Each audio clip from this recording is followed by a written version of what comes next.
Good evening, everybody. I'd like to call this meeting to order. This is the Village Board of Arlington Heights for the date of May 4th, 2026 at 7:30 p.m. So I'm calling this meeting to order, but we have some special guests for us tonight. The Scouting of America Troop 32, which is chartered by the First Presbyterian Church of Arlington Heights. If you gentlemen could come on up, we'll get you started.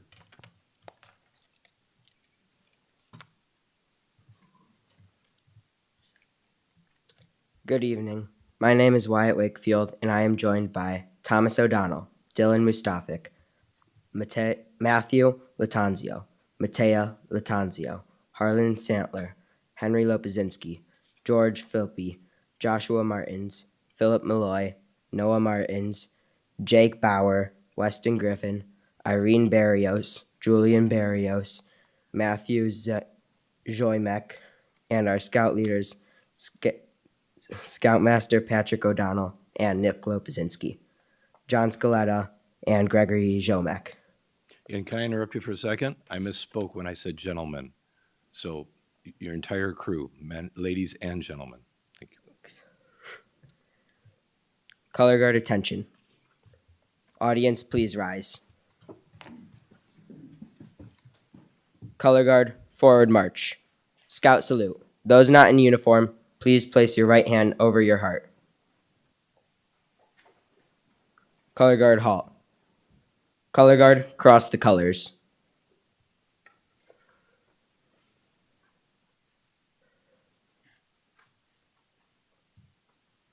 Color guard, post the flag of the United States of America. Color guard, post the flag of the Village of Arlington Heights. Color guard, honor your colors. Please recite the Pledge of Allegiance. I pledge allegiance to the flag of the United States of America and to the republic for which it stands, one nation, under God, indivisible, with liberty and justice for all. Color guard, return to ranks.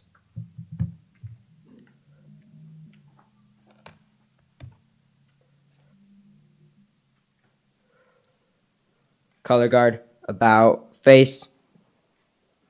Color guard, forward march.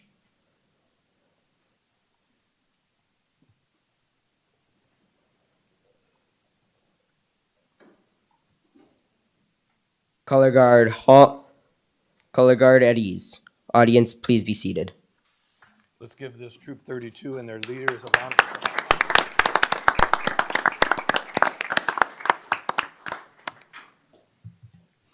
Thank you, everybody. Maggie, could you please call the roll? Trustee LaBedz. Here. Trustee Schwingbeck. Trustee Santa Maria. Here. Trustee Bertucci. Here. Trustee Gilbert. Here. Trustee Zyck. Here. Trustee Dunnington. Here. Trustee Manganaro. Here. President Tinaglia. Here. Thank you, Maggie. We have a few sets of minutes to approve tonight, and the first one is from 4/20/26. Are there any questions, comments, or changes from anyone on the board? Any passes? I'll pass, Mayor. Pass from Trustee Gilbert is registered. Anyone else? Yes, I need to pass, Mayor. Same for Trustee Santa Maria. Anyone in the audience, questions or comments on any of the minutes? Seeing none. All those in favor say aye. Aye. Aye. I And think opposed? we need a motion. Need a motion, Mayor. Oh, That's what I meant to say. And I will move approval I of want to the know if minutes someone's going to move approval of those of minutes. April 20th, 2026. Motion made by Trustee LaBedz, second by Trustee Dunnington. All those in favor say aye. Aye. Any opposed? None. Motion carries. The next set is the closed session minutes from 3/16/26. Again, any questions or comments or changes or passes for anyone on the board? I need to pass, Mayor. Pass for Trustee Santa Maria. Anyone else? Anyone in the audience? No, they weren't there. It's a closed session. Never mind that question. Is there a motion to approve? I'll move approval of the closed session minutes of March 16th, 2026. Second. Motion made by Trustee LaBedz, seconded by Trustee Zyck. All those in favor say aye. Aye. Aye. Motion carries. And then the last one is again the closed session minutes from 4/6/26. Mayor, I need to pass on those minutes. Okay, pass from trustee Dunnington. Anyone else? Any other comments or questions on those minutes? If not, is there a motion? So moved. Second. Motion made by trustee Manganaro, seconded by trustee LaBedz. All those in favor say aye. Aye. Motion carries. All right. Now we'll go on to approval of accounts payable, and we'll call on trustee Bertucci. Mayor, I'll move approval of the warrant register for the check date April 30th, 2026 in the amount of $2,634,277.68. Second. Motion made by trustee Bertucci, seconded by trustee LaBedz. Any discussion from anyone on the board? Any questions from anyone in the audience? Seeing none, this will be a roll call vote. Trustee Bertucci? Yes. Trustee LaBedz? Yes. Trustee Gilbert? Yes. Trustee Manganaro? Aye. Trustee Dunnington? Yes. Trustee Zyck? Yes. Trustee Santa Maria? Yes. President Tinaglia? Yes, and that motion carries as well. Okay, now we'll move on to recognitions and communications, and we have a special treat today. One of our dear friends, Mr. Greg Padavani, is going to tell us a little bit about this year's Memorial Day Parade. Greg, come on up. Thank you, Mayor. Here we go. Going to bring up a slideshow here for everyone, and while we're doing that, there we go.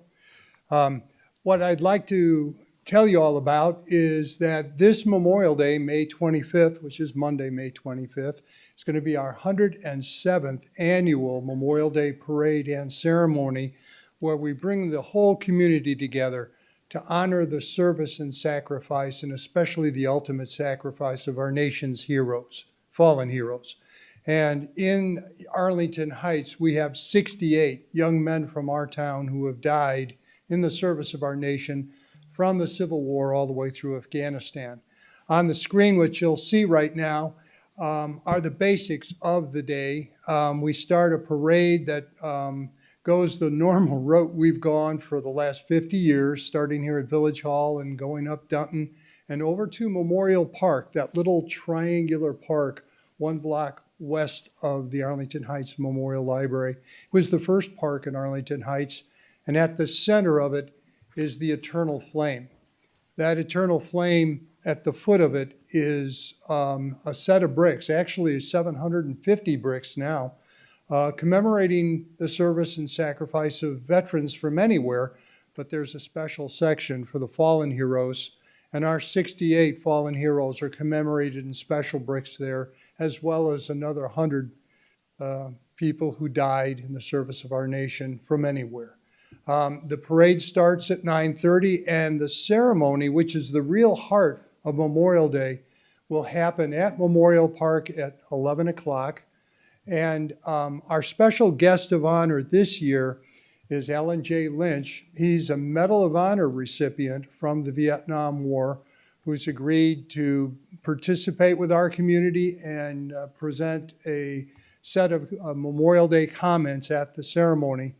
But the real heart of this ceremony is what I would call the fallen heroes list here. These are Arlington's fallen heroes. You'll see them, they're list all over the town, in the library, here at Village Hall, at the American Legion, at Wheeling Township. It lists all of them from the Civil War through Afghanistan. James Stack is our last fallen hero back in 2010. And all of these names will be called out as a way of telling those Gold Star families, wherever they are, that our town honors and remembers their young men who gave the ultimate sacrifice for our freedoms. Along the parade route, you'll see this Arlington Remembers sign being passed out by the thousands by the Boy Scouts, organized by Tom Schwingbeck and John Scaletta. We're asking everybody to take these signs and hold them up as the active duty and the veterans pass by, because this means a lot to us. Me being an Army veteran, knowing that people remember and honor us is really important. But on the backside, it'll help you remember those 68, because on the backside is the actual list. And if you do come to the ceremony, and we really do ask everybody to follow the end of the parade to the ceremony at Memorial Park, bring this up and hold up this sign when I call out to the Gold Star families. And we usually get about 10 to 15 families who are Gold Star families, meaning they lost one of their young men is on this list. And they don't always announce themselves to me, but they are there. And I can't tell you how important this is to them and how much they appreciate our town honoring and remembering them. There's also something else very special I want to point out, and that is at the library just published a book by a young man who's Arlington Heights resident and a local author, Brian Maloney, and it's called The Fallen Heroes of Arlington Heights in the Civil War. And this young man went and did the research to find as many of the stories. There are 12 fallen heroes from the Civil War from Arlington, or the areas that became Arlington, but he researched and found the stories of 9 of them. Very, very interesting reading. And this book is available in the genealogy section of the library. That will be available there for anybody who is interested in learning about these young men. Amazing stories here, actually. Some of them had been forgotten, like one, the John Seberg, I'm sorry, who had been forgotten for 160 years until we found him. And so we're bringing these young men back to memory as a way of honoring their service and their ultimate sacrifice. So everybody's invited. It's going to be a great day. I pray for rain. But in the case of bad weather, and we have to cancel the parade for safety reasons, we will move the ceremony from Memorial Park over to the inside to the Grace Gym at Christian Liberty Academy. They've offered to set the gym up for us. So it'll still go on, the ceremony will still go on at 11, but in the Grace Gym at the Christian Liberty Academy in case of inclement weather. That's what we have. Any questions, comments? Well, Greg, I can't imagine another human being doing the work that you do better than what you do. You have been the face of this organization since I've known you, and it's every year, fabulous and wonderful, and everyone appreciates it. So, any questions from anyone on the board? I look forward to it every year, and thank you for being here tonight and sharing and letting us all know about the details. Thank you, Mayor. I must state that the Village of Arlington Heights staff has been absolutely wonderful in supporting us, not only this year, but all the years, as well as the Park District staff. They're wonderful in setting up Memorial Park, and just everybody here in the community just comes together in a ways that makes my job look easy.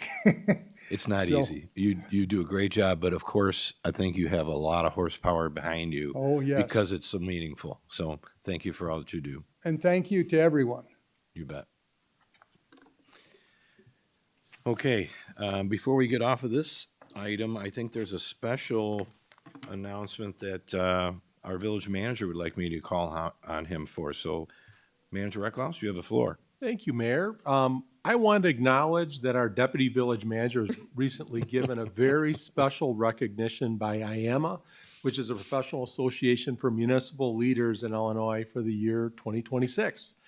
This award is given to one deputy or assistant city manager in the state of Illinois each year that's made a significant contribution to their organization while serving outside of a village or city manager role. It is the highest honor bestowed to an assistant deputy manager for the entire state of Illinois. So Diana, who's served with the village for 23 years, she started here when she was 6, I think, was nominated out of recognition of the special efforts that she's made over the past year to ensure that the village continued a high level of service, despite the fact that we had 4 new department directors, 4 new trustees, and a new mayor. not to mention the presence of some very high-profile development projects. All of these things demanded a lot of attention of the village manager, as you can imagine. But with Diana's experience, hard work, and dedication, along with that of the rest of our team, it really helped ensure that the village could continue the high level of service that our residents have come to expect during this extreme period of change, and that's why she's being so honored. So I also want to mention that the Greg Ford Award is actually named after Diana's immediate predecessor, who served as the village's assistant village manager for many years before her. So on top of it being a nice honor for Diana, it's nice to bring the award home. And it's nice to see that Arlington Heights in general and Diana in particular are being acknowledged for professionalism and hard work and leadership. So please join me in a round of applause to congratulate Diana on this well-deserved award. Diana, I think you should come up and say a few words, don't you think? I have a microphone here for you. Okay, thank you. Tell us where you're from and So working in local government is truly a rewarding experience. There's so many challenges that come upon us, and we really get the opportunity to try to fix and make everyone's lives and businesses just a little bit better. So my goal has always been to make somebody's day just a little bit better, to help a resident understand any kind of concerns that they may be having, just to make businesses feel like they're included and make sure that we have an inclusive community. And Arlington Heights has been a very rewarding place to work. I've loved working for Arlington Heights. When I first started years ago, Arlington Heights was on my radar. I'm gonna come to Arlington Heights.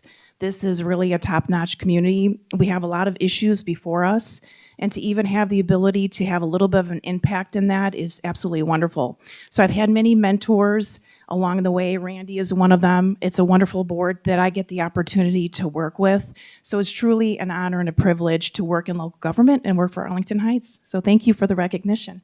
Appreciate it.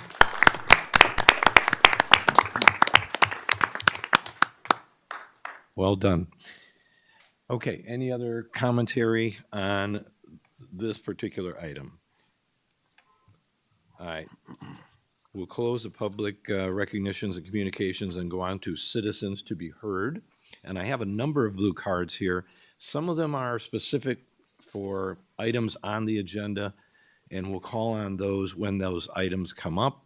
And some of them are just for open items that are not on the agenda, so I'll try and do my best to keep it all organized here. I have 5 that I believe are just not on the agenda. So I'll call on Jeff Zondlo, and this is in regard to the Garden Club and Blue Star Memorial. Thank you for this opportunity to provide information on our upcoming event. The Arlington Heights Garden Club, partnering with the Veterans of Foreign War, the American Legion, the Marine Corps League, and the Department of Public Works, has arranged for the installation of a Blue Star Memorial marker in the village. The dedication ceremony will take place on Sunday, May 17th at 2 p.m. at the Clock Tower Plaza on Northwest Highway. Just a quick history. The Blue Star program began with the planting of 8,000 dogwood trees in New Jersey in 1944 as a living memorial to the veterans of World War II. A year later, the National Council of Garden Clubs adopted the program and began the Blue Star Memorial Highway program. This system of highways traverses communities in all 50 states.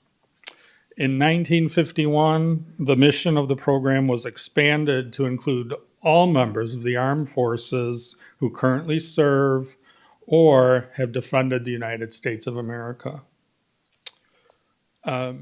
Once at the ceremony, once it's installed, the Garden Club will plant and maintain flowers and native plants at its base for ongoing. And we are really proud to have facilitated the acquisition and installation of this highway marker in the village. Thank you. Thank you. Questions? Thank you, Jeff. Does anybody have any questions for Jeff from the board? Thank you. I'm sure you'll be well attended on your ceremony. Okay, hope to see you there. Appreciate your information.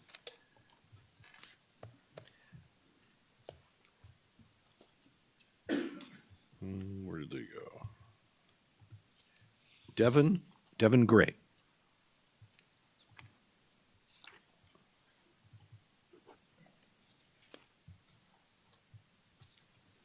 Thanks, everybody. Appreciate the time. I'm going to pull this down. Appreciate you being patient with me while my voice is a little shot. I've got a few of these I can pass out if anybody's interested. My name's Devin Gray, live in town, wanted to talk about short-term rentals, but I did first want to take a second and say thank you to Greg and to the team that's putting on this parade here on Memorial Day. Didn't think I'd bring that up, but my father was a Vietnam veteran. We're from Mount Prospect. My mom's an Army widow. My dad is buried at Arlington National, and we are a Gold Star family.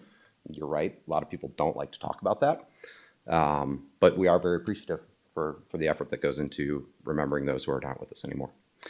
I'm also very appreciative for everybody on the board and the time that you guys put into helping run this great village. And I'm not sure I've expressed that perfectly in some of my opportunities to chat up here, but I wanted to make sure that I am clear about that, because I do appreciate the effort that you guys put into this, and I would love to be having this conversation with you guys from more of a collaborative perspective than what to this point has been maybe a bit more of a combative perspective. So in the last board meeting, I think I let my emotions probably overcome my my logical side of things, and I apologize to that, and I'm grateful for you guys for giving me another opportunity to chat with you.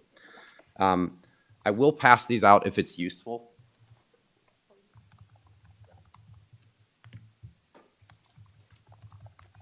And of course, I didn't keep one for myself, but there's three things that I mentioned in there. You know, I'm here because in addition to living in town and growing up in this community, I do also own and operate a small business in Arlington Heights. And I'm worried that that business is going to be shut down here in the next few months based on a recent decision from the board. And I understand that decision from the board. I understand the thought and the background that went into that decision. But I also believe that there are probably 3 strong misconceptions that led to that decision.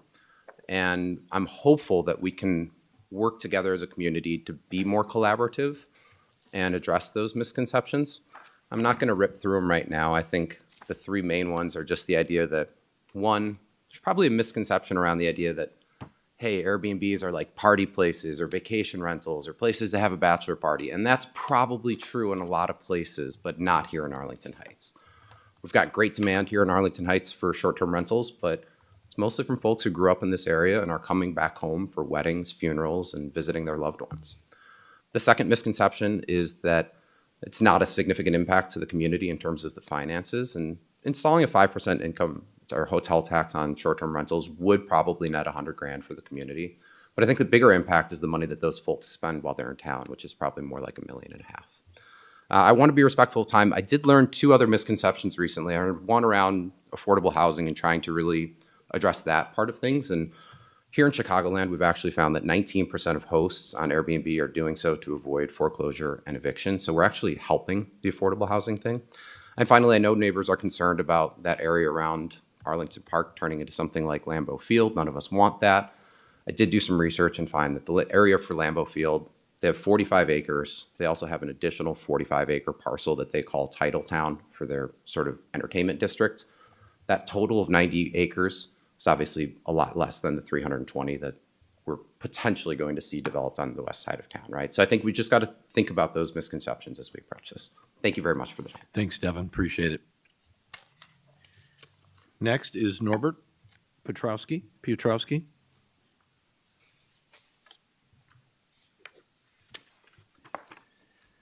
I thank the mayor and the village board for the opportunity to speak tonight. My name is Norbert Piotrowski. I live at 211 North Dwyer Avenue, Arlington Heights, Illinois. The following email was sent today to the editor of the Daily Herald for publication. The subject is the stadium proposal raises serious fiscal and community concerns.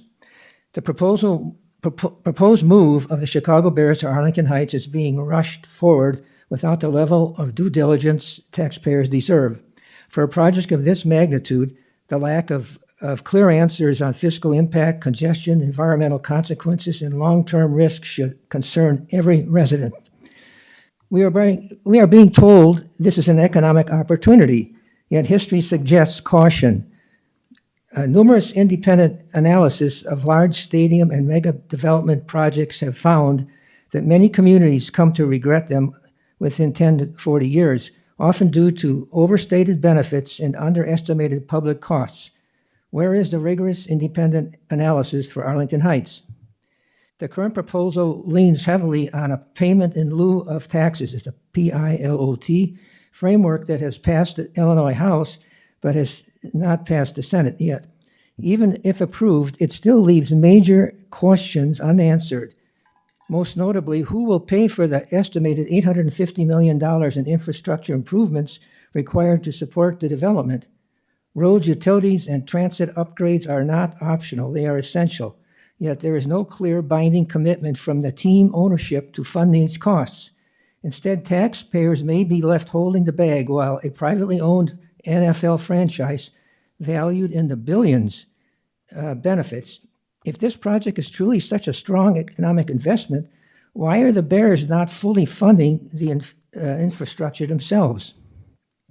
There are also long-term trade-offs being ignored. A mixed-use development on the Arlington Park site could generate stable, diversified tax revenues for decades with far less congestion, pollution, and risk. By contrast, a stadium-centered development concentrates economic activity into a limited number of event days while creating significant traffic and environmental strain year-round. Over time, this could mean hundreds of millions of dollars in lost revenue for local schools and services compared to alternative development paths. Equally troubling is the process. The village leadership appears driven more by emotion, Bears fever, than by objective analysis. The much-cited study conducted 2 years ago lacks credibility and appears tailored to support a predetermined outcome rather than challenge assumptions. To date, there has been no comprehensive environmental impact study and no transparent, data-driven modeling long-term fiscal outcomes. Residents deserve better than optimistic projections and incomplete information. They deserve transparency, accountability, and a full evaluation of alternatives before committing to a project that could define Arlington Heights for generations. If the Bears ultimately choose to relocate elsewhere, including out of state, it may well prove to be a blessing in disguise. Arlington Heights should not mortgage its future on a deal that shifts risks to taxpayers while privatizing the rewards. Signed, me, Arlington Heights, and that's the end of the email. Thanks for the opportunity to let me speak. Thank you, Norbert. Maybe I could just say one quick comment before we get off the topic, and that is in the opening statement about being rushed. We've been working at different levels on this project for almost 4 years, sometimes not doing much, other times very aggressive, working at all sides of the equation. I can promise you, Norbert, and everyone else at home and everyone in this room that this entire board and everyone that works for the village is absolutely dedicated to making sure that nothing is rushed and that everything is very, very carefully vetted out. All of the programs that will have to be done for the consultants, whether it has to do with traffic or economics or any of the major issues that can and would go on if they're not vetted properly, we're committed to making sure that doesn't happen. So there will be a time, maybe, when this becomes hot and heavy again moving forward, but for the moment, we're all waiting like everyone else is. Next, Amy Samari. Hello. The reason I'm here is because I would encourage the board to broadcast your committee of the whole meetings. This is not an unfamiliar request. I've contacted each of you about it before in writing, but I haven't actually spoken to everyone, so I wanted to say it on camera. I think transparency is really key to local government, and we do such a great job here. You do such a great job. And I think that particularly in light of a big project like potentially the Bears coming here, there have been some other sticky issues lately that the major part of the discussion has happened during a cow meeting. When they're not broadcast, people can't always get here. Whether they have sick kids, they're working, there's weather. Normally, I would have a library board meeting tonight, but ours was canceled. So that allowed me to come, but normally I couldn't. There's a lot of people with schedule conflicts, and I just think it's easier, it's quicker than a FOIA request and less expensive than a FOIA request. I know I've heard it could be expensive. However, you did it during COVID, so I think you could figure it out. The library and some of the other groups use an owl, which is maybe not right for this room, but it might be, and it's not expensive. Other organizations do it, library boards, school boards, township boards. So I just really, as you're getting into budget season, I would urge you to look at that as a potential add-on to your budget. And then the other thing I wanted to say, in addition, I would encourage you to answer or send an email back to your constituents when they write you. It can be a boilerplate saying, hey, thank you for contacting the village board regarding this issue. We really appreciate it when our constituents contact us, just to let people know that you got something, because sometimes it's hard to tell. I will say Randy has been fabulous. Anytime I've ever sent something to staff, I've received a response right away. So again, I know you're coming up on budgeting. Please consider it. I think it's the right thing to do for Arlington Heights.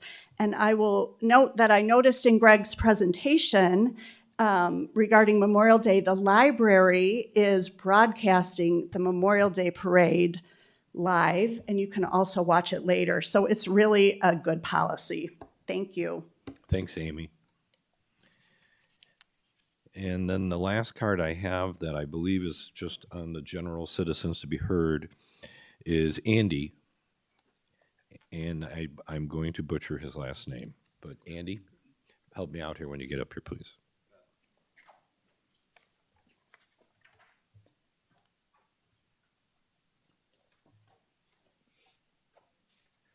Sklerenko.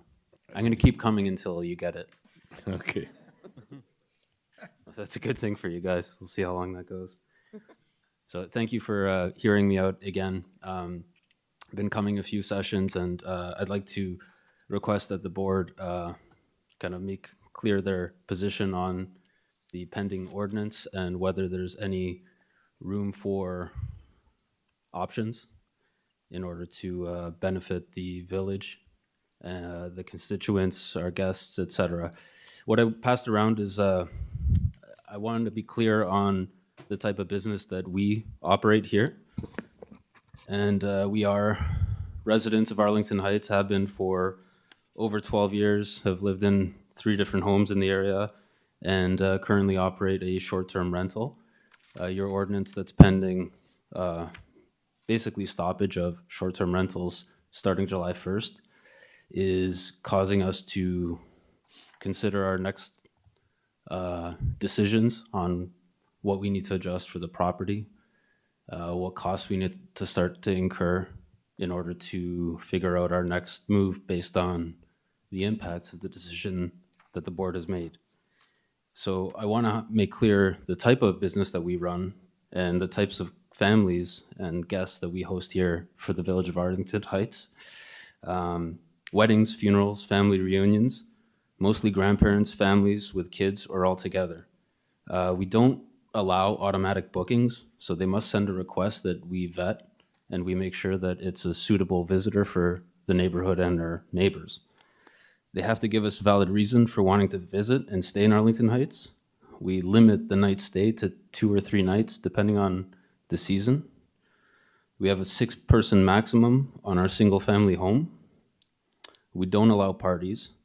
We have plenty of repeat guests. It's the majority at this point. Countless 5-star reviews, and the property is always maintained and quiet. So a lot of the reasons that were given or were discussed in what I was able to see were, as the previous resident mentioned, misconceptions on the reality of our experience with our business and the impact that it's had on the community and the option that it's given guests to come and visit their residence. So there are many good points that Devin brought up in trying to consider a pilot program, but I can tell you if the ordinance stays in place and if you all could confirm that it's going to, then we need to make some very quick decisions that are going to have some long-term impacts on our situation. So it's not a small problem for us. We're asking for either clarity and confirmation or a reconsideration and somehow a way to work together so that we can have a better outcome for the residents and for the town that we all live in. Thank you for the time. Thanks, Andy. Appreciate your comments. And that is all the blue cards that I have that would be considered citizens to be heard. The others are for specific items on the agenda. Is there anyone in the audience that wishes to be heard now? Seeing none? Okay. Then I think we're going to move on to the consent agenda. And surprisingly, the consent agenda has only one item. And I think I'm going to call on Trustee Bertucci. Mayor, I've been contacted by a few residents on the North Chestnut Avenue block who would like me to make a motion to remove item A from the consent agenda for discussion. So I make that motion. Okay. Seeing there's only one item on this consent agenda, what is the... Yeah, do it. What do we need to do, Hart? That's it. You can just take this matter up and either you take it up now or you can move it to the end of the evening. We'll handle it now. That's fair. But do we need a motion and No, a second? We you do do not. not. We can just open up dialogue on it Correct. right now. Yeah. Okay, because normally what we would do is we'd ask anyone who wanted to vote no or pass or anyone who want to remove an item from the agenda. Since it's just the one item, we'll just open it up just like another business item. And I do have a couple of blue cards that we'll get to on this, but let's start with staff. Maybe staff can give us a quick synopsis of where this item is and how it landed on this agenda. Certainly, I'd be happy to do so. The item before you this evening is for 1920 North Chestnut Avenue. They are seeking approval of their final plat of subdivision. So this is the location of the property. As you'll recall, this last came before the board in December. The property is a little over 1 acre. The existing zoning is R2, and they are requesting the final plat to approve a 4-lot subdivision. This is that final plat of subdivision under consideration this evening. Lots 1, 2, and 3 will be developed with single-family homes, and lot 4 is a detention outlot. The previous approvals that have already been granted related to this project include the December 1st approval, which the board passed a resolution granting the preliminary plat of subdivision, and also an ordinance which authorized the approval of variations from the zoning code. Those included variations to reduce the lot width and the lot area of that detention outlot, and also to reduce the required setback for lot 1 from 40 feet to 25 feet. And then on March 25th, the Plan Commission did consider the request for a final plat of subdivision, and they did recommend approval, which is why this is before the board this evening. I will make note that our municipal code, section 29208, that's our subdivision code, does state that if the Board of Trustees finds that the plans and specifications that are before you substantially conform to the preliminary plat, you shall grant approval of the final plat. And the Plan Commission has found that the final plat does substantially conform to the preliminary plat. It's exactly the same. So again, the requested relief was to create 3 residential lots. These were those variations that you previously considered. This is the overlay of that final plat on the lot, just to give you a sense as how it relates to the neighborhood.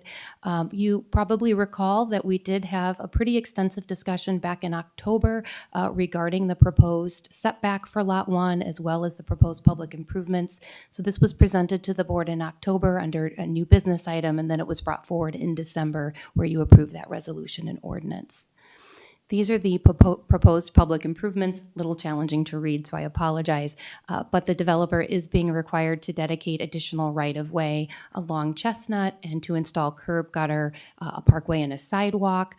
While there's not existing sidewalk and parkway that runs the entire length of the street, the village practice has been to require this at times properties redevelop so that eventually we have those public improvements that are required by code. And then, of course, on Walnut, they will also be widening the street, adding curb and gutter, and installing a parkway and sidewalk. So the Plan Commission recommendation at the March 25th meeting, as I mentioned, was to recommend approval of the application subject to a few conditions. 2 of the conditions have already been satisfied, so the only outstanding condition is that they pay all their cash contributions for the Park District Library and other fees, and that's done at the time of building permit. So the motion that's before the board this evening is the motion to approve a resolution approving a final plat of subdivision for 1920 North Chestnut Avenue. All right, very good. Emily, would you repeat the one comment you made about following through with what was approved preliminarily? What is our obligation here? Yes, so the subdivision code does speak to approval of final plats of subdivision. And essentially what the code says is that if the village board finds that the final plat of subdivision conforms to the preliminary plat, which you have already considered and approved, then you shall grant final approval of the final plat. And essentially the reason for that is the petitioner proceeded with investing in final engineering and moving the project forward based on that approval of the preliminary plat. Right. And so what they have brought forward this evening has been found by the Plan Commission and staff to conform with what was approved by the board previously. Okay, very good. Thank you. All right. Are there comments from anyone on the board, or should we go right to the blue cards on this? Does anybody have any questions? The only thing that I would ask is, Emily, if you could put that aerial view up of the, with the overlay, thank you. Mm-hmm. And I'm trying to see if I could see which street is which.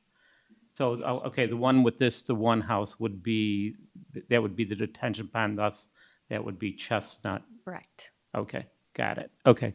I think that'll be pertinent to what maybe some of the residents will be commenting on. Thank you. Okay. Anyone else? Seeing none? Okay, we'll go to the 3 blue cards that I do have. Jim Bannon, you're up first. Mayor, would you mind if Don speaks first and I speak last? Sure.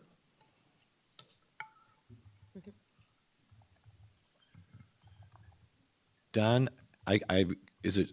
It's Sinclair. Sinclair. Yeah, Okay, gotcha. I'm right-handed, so I'm a little kind of sloppy on my writing. Oh, there, my Mayor. goodness. Sorry about that. Okay, no, we'll cut you some slack. So I spoke at the first meeting in December. I mean, several of the people on the street, we all have concerns of the fact that with that 25-foot setback that you guys approved or was approved, is if you look at this overlay, and I don't know if you can shrink it down just a little bit so you can get my house. So I'm 1916, so I'm on the side where that retention area is going to be. So if you look at the house at 2000, which is on the north side, and my house, which is on the south side, our houses both have like 100-foot setback, and you're running the lot line between the houses from Walnut and Chestnut. That's falling right in the middle of our houses. So basically, this house on Chestnut, when someone's sitting in his backyard, he's 25, 30 feet in front from his back door in front of our houses. And so it's way forward. And the house to the south of me also has a 90-foot setback. The existing house on this property has a 100-foot setback. They're all legacy type properties that have an acre of land, And they've all been remodeled, so we all have larger homes on these properties. And so now this is going to totally break up Chestnut Avenue, where you have these legacy lots, by putting this house so far forward on Chestnut. The other issue that I have is a different issue, is that if you look at that picture, there's no sidewalks at all on this whole part of the block. And if you are going to require sidewalks, I would ask the board if they would consider making them put that into escrow, into a village fund, and not put the sidewalks in, because that's even going to make it more of a drastic eyesore from the standpoint of, you got this one section of sidewalk and curb that is just in front of this property. There's nowhere else on Chestnut on that area there that has sidewalk and curb. And there is sidewalk and curb on the east side of the street if people want to use the sidewalk. So that's the only thing I want to point out, is that this is totally out of place for where it's being put if you happen to drive down this street, because our houses all are going to be way behind the back of this house. So what I brought up in the last meeting is, so, if I went and bought that house, I come out and I drink my coffee in the morning on the back patio, and I'm like, wow, I'm looking at my neighbor's front yard, I'm going to put a privacy fence in. So now, and it was brought up in that meeting that the village has to pretty much approve that, because that would be his backyard. So now you have a property that's 25 feet off of the setback, and then you can have a 5-foot privacy fence going all the way back to the middle of our houses. So basically what you're doing is you're building a wall right across Chestnut Avenue from our front of our yards. So, I mean, I appreciate your time, and that's kind of my comments on it. Thank you. All right. Thank you for your comments. Appreciate it. Done. Ms. Rodman? Really quickly, do we know what some of the other setbacks are, like right across the street? I'm looking at. Let me flip through here to. So this was a slide that the board looked at when this was brought forward in October. We did do analysis of the setbacks along this block. You can see they vary significantly, but as the resident mentioned, there is a lot that has a 100-foot setback, and that's about what the current home has. So one of the things, if you'll recall, that we discussed back in October is that these lots are significantly larger than what is anticipated under the R2 zoning. The comprehensive plan does envision that over time this block will redevelop and likely match those of the blocks to the east and west. And those blocks, hard to see, I admit, in this depiction, but those blocks do generally have 25-foot setbacks. So certainly staff acknowledges that when the first lot to redevelop is going to stand out slightly. That is the nature of redevelopment. Often, the first property to redevelop does look a little bit different, but long-term, the plan is for the entire block that it likely will redevelop, and those public improvements would be installed and those setbacks would be appropriate. Okay, thank you. Mayor, can I? Yeah. Are you trying to say that that's the first house that's being improved on that block? No, not saying the first, just in this particular area, this vicinity. The one next door is probably one of the biggest houses in Arlington Heights, and it was recently, that's not going anywhere anytime soon. Right, but wasn't subdivided.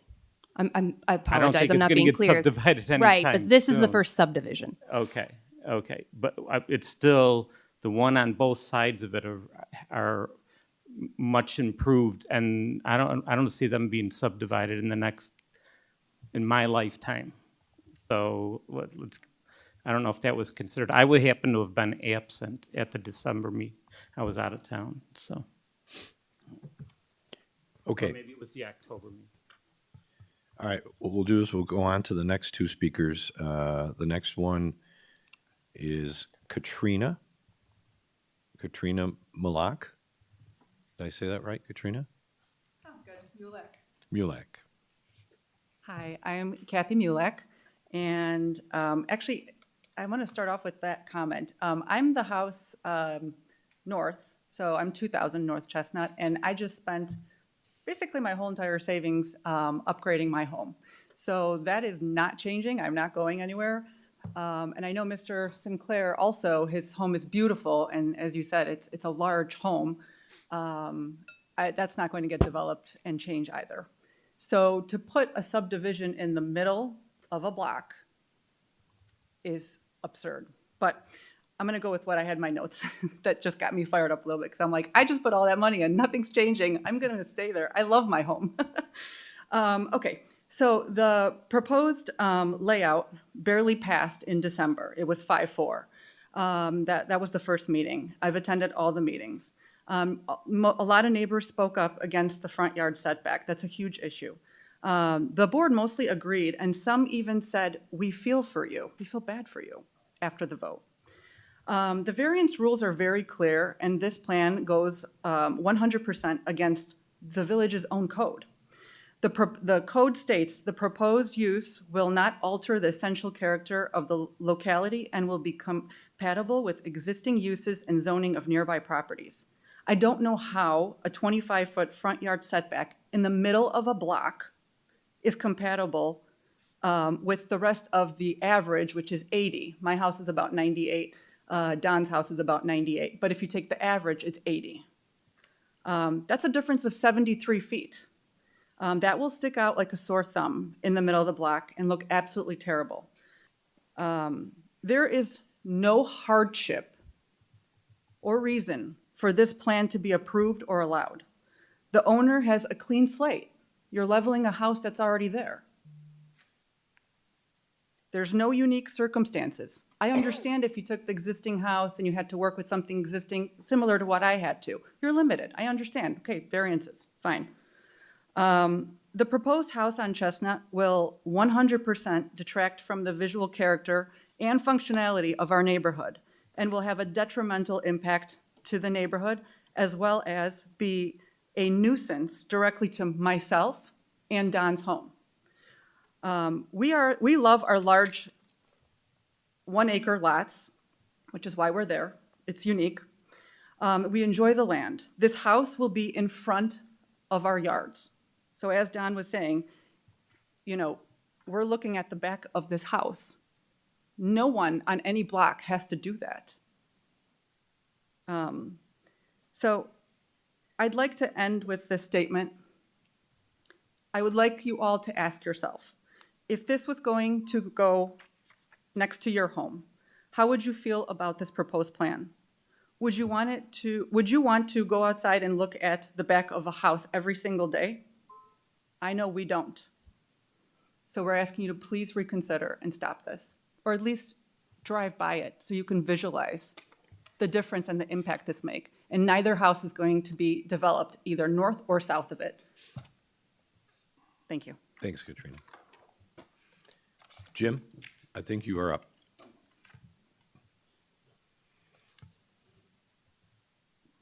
Thank you. Jim Bannon, 1923 North Chestnut Avenue, across the street.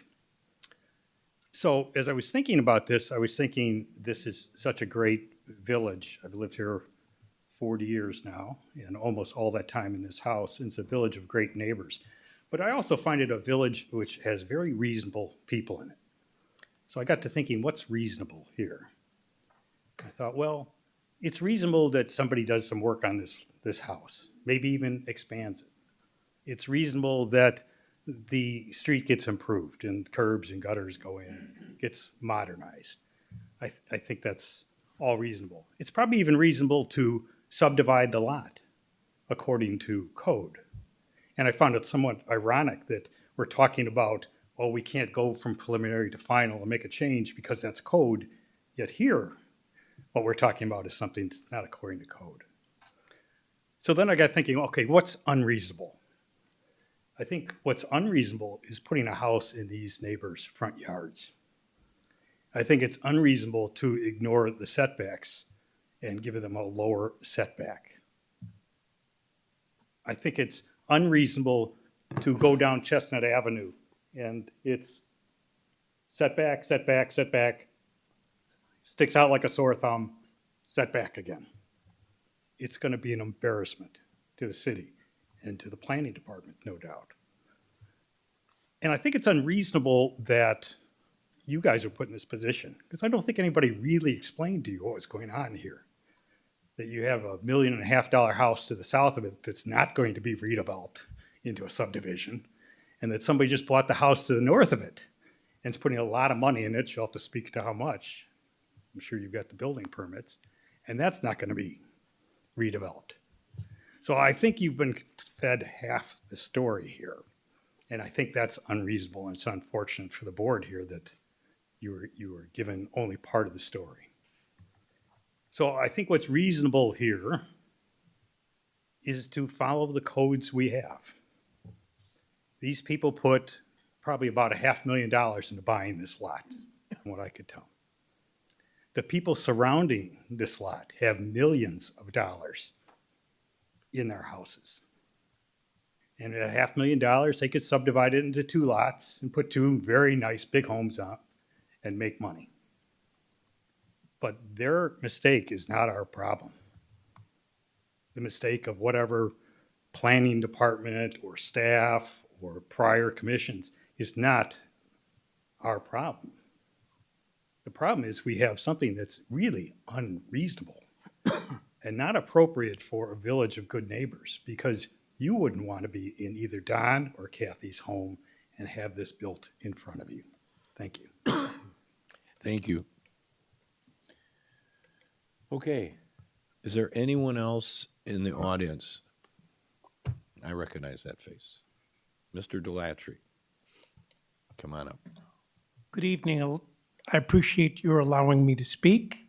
I am Bruce Slivnik. I am the attorney for Mr. Clem, the developer. A couple of things. One is all of these arguments had been considered previously before the Plan Commission, before this honorable board, and you approved the preliminary plat. And as I saw, we have worked very closely with staff to try to, my cohort in particular, Scott Neerman, who did the presentation before the Plan Commission and before this honorable board back before. All of these things were considered, all of these things, and you approved them. We've agreed to work with Mr. Sinclair in terms of he's behind the detention. The detention basin is next to separates him. We've agreed to do exactly what staff has asked us to do. We have fulfilled what was in the preliminary approval up to the point of what is to be done prior to the issuance of building permits. We are trying to be very neighborly and follow everything that has been requested of us. And what they're doing right now, in a sense, is relitigating, although it's not litigation, the matters that had been brought before. And as I saw on the slide that staff presented, that if the preliminary plat is substantially complied with in the final plat, that it said you shall approve, shall being a mandatory thing. And this board can do, is going to do what it chooses to do, but in accordance with what your code said is, all of these matters have been considered. We have worked very diligently with staff, and we would appreciate approval. Thank you very much. Okay, thank you. Anyone else from the audience? I see another hand. Come up and introduce yourself, please. My name is Laura Bannon, and I live at 1923, across the street from the retention pond. Will be, at least they want to put a retention pond. I appreciate all his time and effort. I've spent a lot of time and effort doing a heck of a lot of things in my 70 years, and I've had to start over at different times.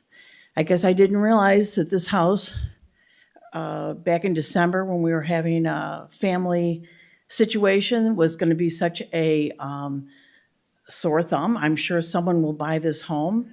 I guess I feel that as the attorney has said, in the neighborhood of good neighbors, he will not be the neighbor that lives there. And I'm not sure if he would buy that home if it was his choice. The people that are going to live there will be in everyone's front yard. And I guess I just feel that nothing has been dug yet, nothing has been taken care of. And I know if any of you looked at the property, you would say something needs to be done. It doesn't get mowed. They've not done very much in the year that they've owned this property. There are animals that live there, and it has been not taken care of at all in the last several years that it has been bought by the attorney's client. So I can't say that I have a lot of feeling that it will also be taken care of and will be listened to. So I guess in closing, I guess I want you to consider, you don't see the other houses on here, but this house will be in front of everything.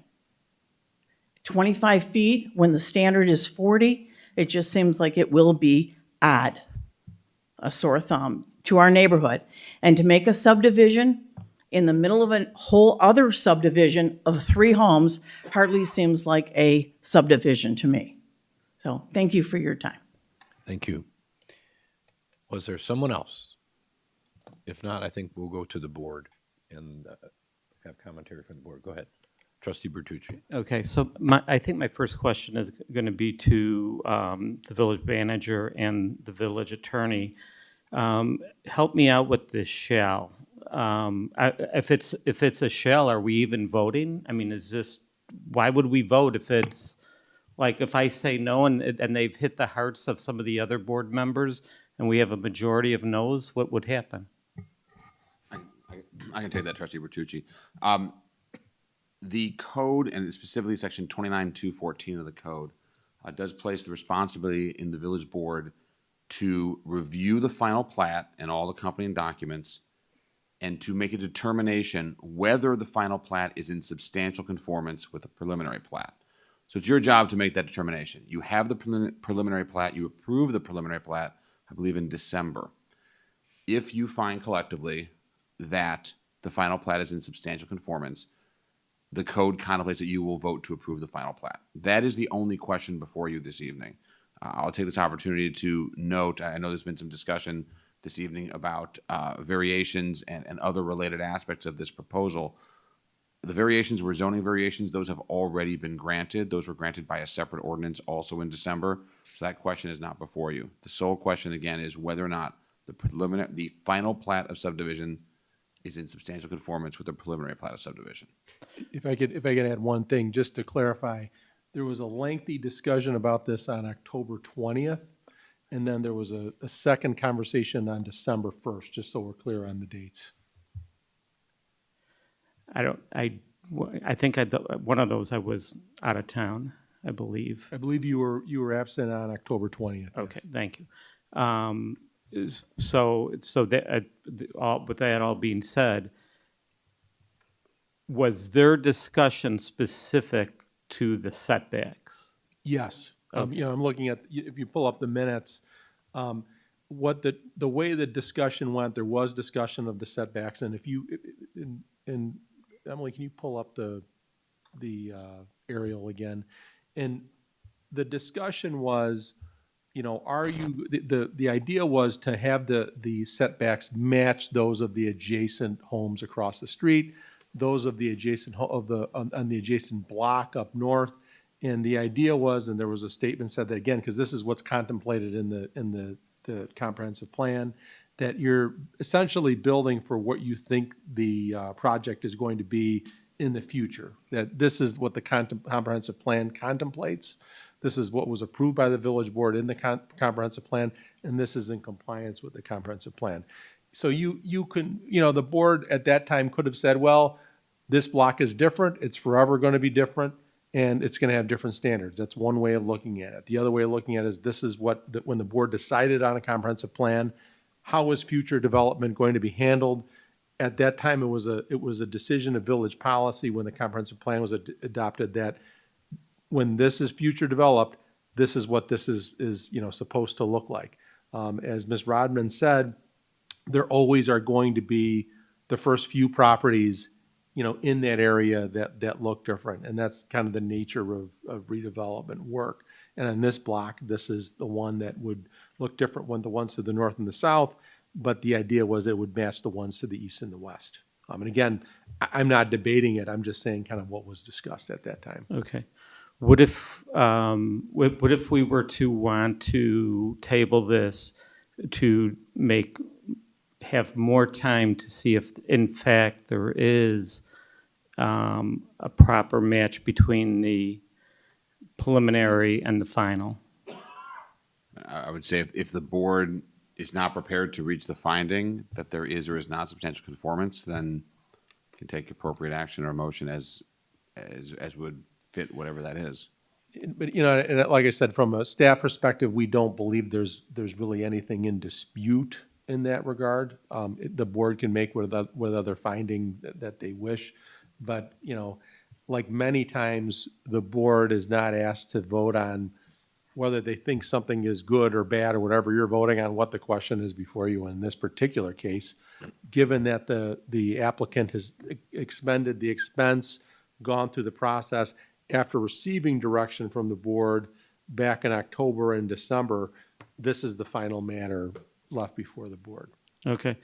Well, again, having been out of town, I'm going to let other members of the board address what they saw back in October and what their discussion was about setbacks, and seeing what they see today is to see if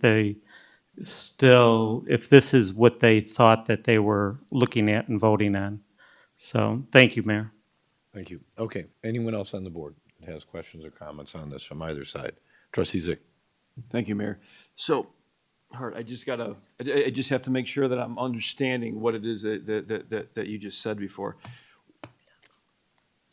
We're not voting on tonight whether the setbacks, the variance is given for the setbacks. We already voted on that in December. All we're voting Correct. All we're voting on right now is whether or not what we're looking at tonight is substantially similar enough to what we voted on back then. Correct, and I would further clarify, Trustee Zyck, that we're looking strictly speaking at the subdivision. We're looking at the plat of subdivision, which is, and you can see a depiction here on the screen. This is an excerpt of the proposed final plat. It shows the proposed lot lines and all the very typical things we find on subdivision plats. The question before the board is solely, is this substantially in conformance with the preliminary plat that you approved 4.5 months ago? Okay. So coming into this, I didn't understand that part of it. So I would probably, and I know Director Rodman said that it's substantially the same thing as what it was before, correct? It probably makes some sense for us to table it as it is right now. Let us just kind of take a breath. Let's think about where it is, make sure that we do understand that it fully is exactly what it was before. But unfortunately, I think for a lot of the people that spoke tonight, there really isn't anything we can do since we have already voted on it. Because from what I'm hearing right now, there's no opportunity for us to go back and say, no, absolutely not. We got to blow this thing up and let's look at it from another direction. I mean, I would say to that, Trustee Zyck, and this is common in subdivision ordinances around the metropolitan area. Typically, it's at the preliminary plat stage when a village board or city council makes a determination that a proposed subdivision meets whatever the applicable standards are for that community. So in approving the preliminary plat, that's what the board did in December.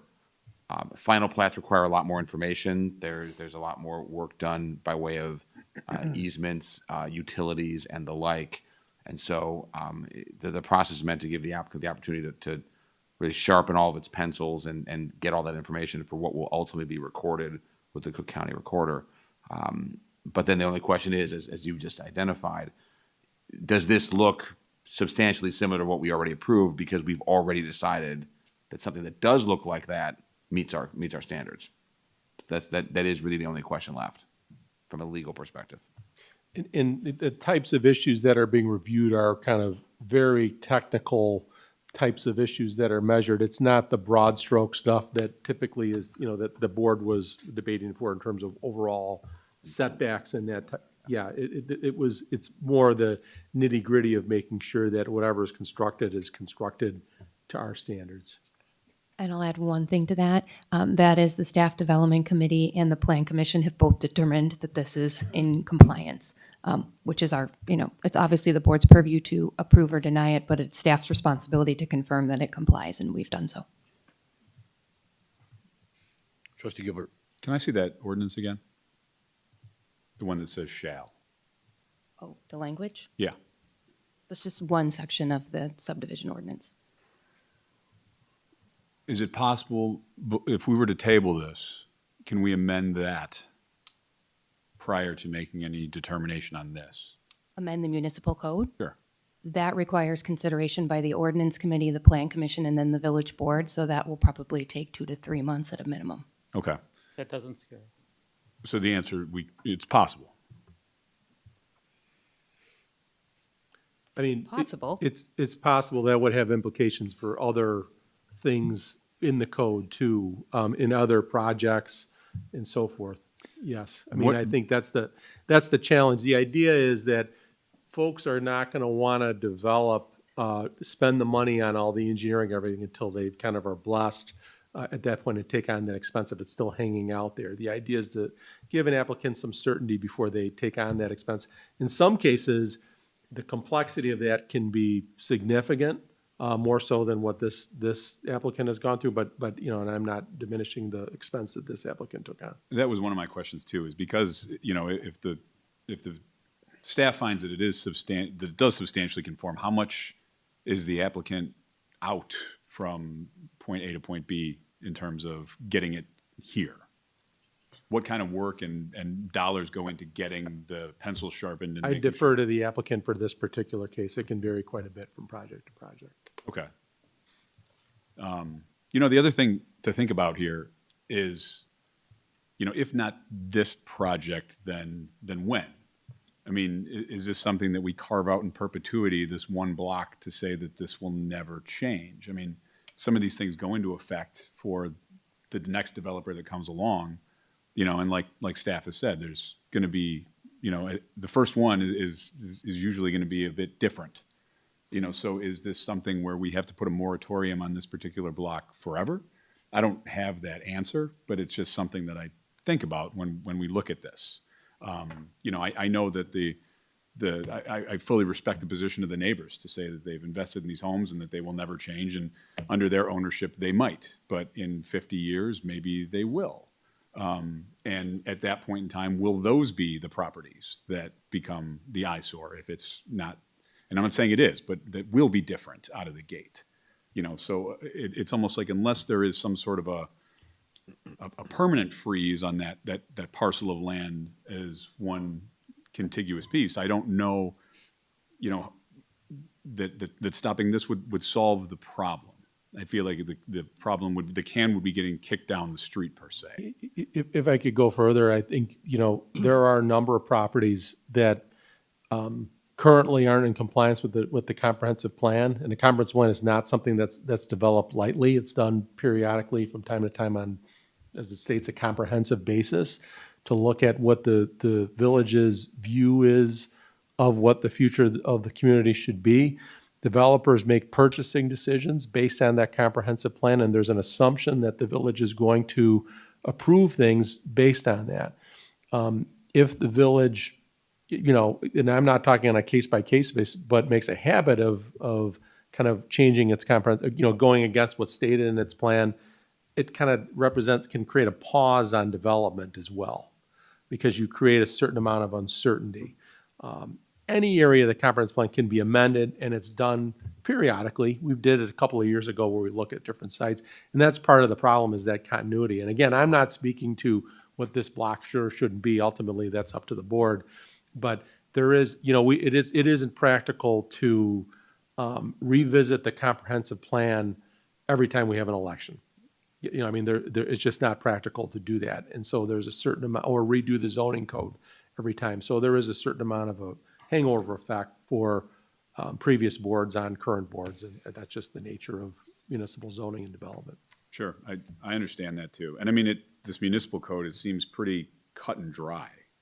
I mean, it's almost, my apologies to which one of my fellow trustees said it, but, it's almost like, why are we even here to vote on this if it's shall and must?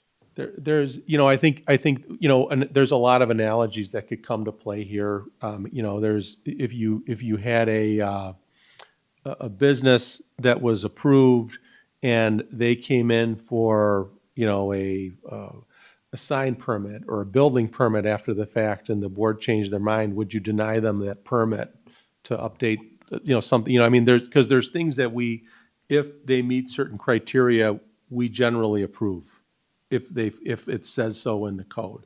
And there's other things that are more subjective, and there's kind of a time and place for the subjective policy base, and then there's a time and a place for more of the, are we following our own code aspect of this? And it's tricky, but that's just kind of the nature of the beast. Okay, thank you. I have one comment about that. Ma'am, you have to hold that. I'll recognize you maybe in a minute, but not yet. Thank you, Mayor. Trustee Manganaro. Thank you, Mr. Mayor. A couple of things. Should we go down that road of trying to look at the code again?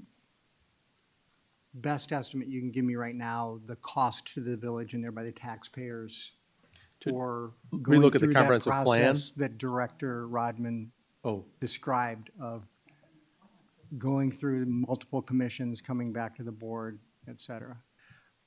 it'd be difficult. I mean, if we're looking at a limited thing, I mean, it would be difficult to look at that. And I guess the question is, we are, is in the next 2 years, going to be looking at broadly the zoning code. We're not looking just at, this item. And I can't speak to the fact that this aspect of the zoning code would change. It's more of general process and all of that.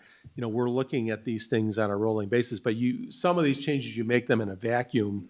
We'd be looking at this again comprehensively as a major endeavor over the next couple of years. And I guess the question is, are we going to hold up all projects while that's being done?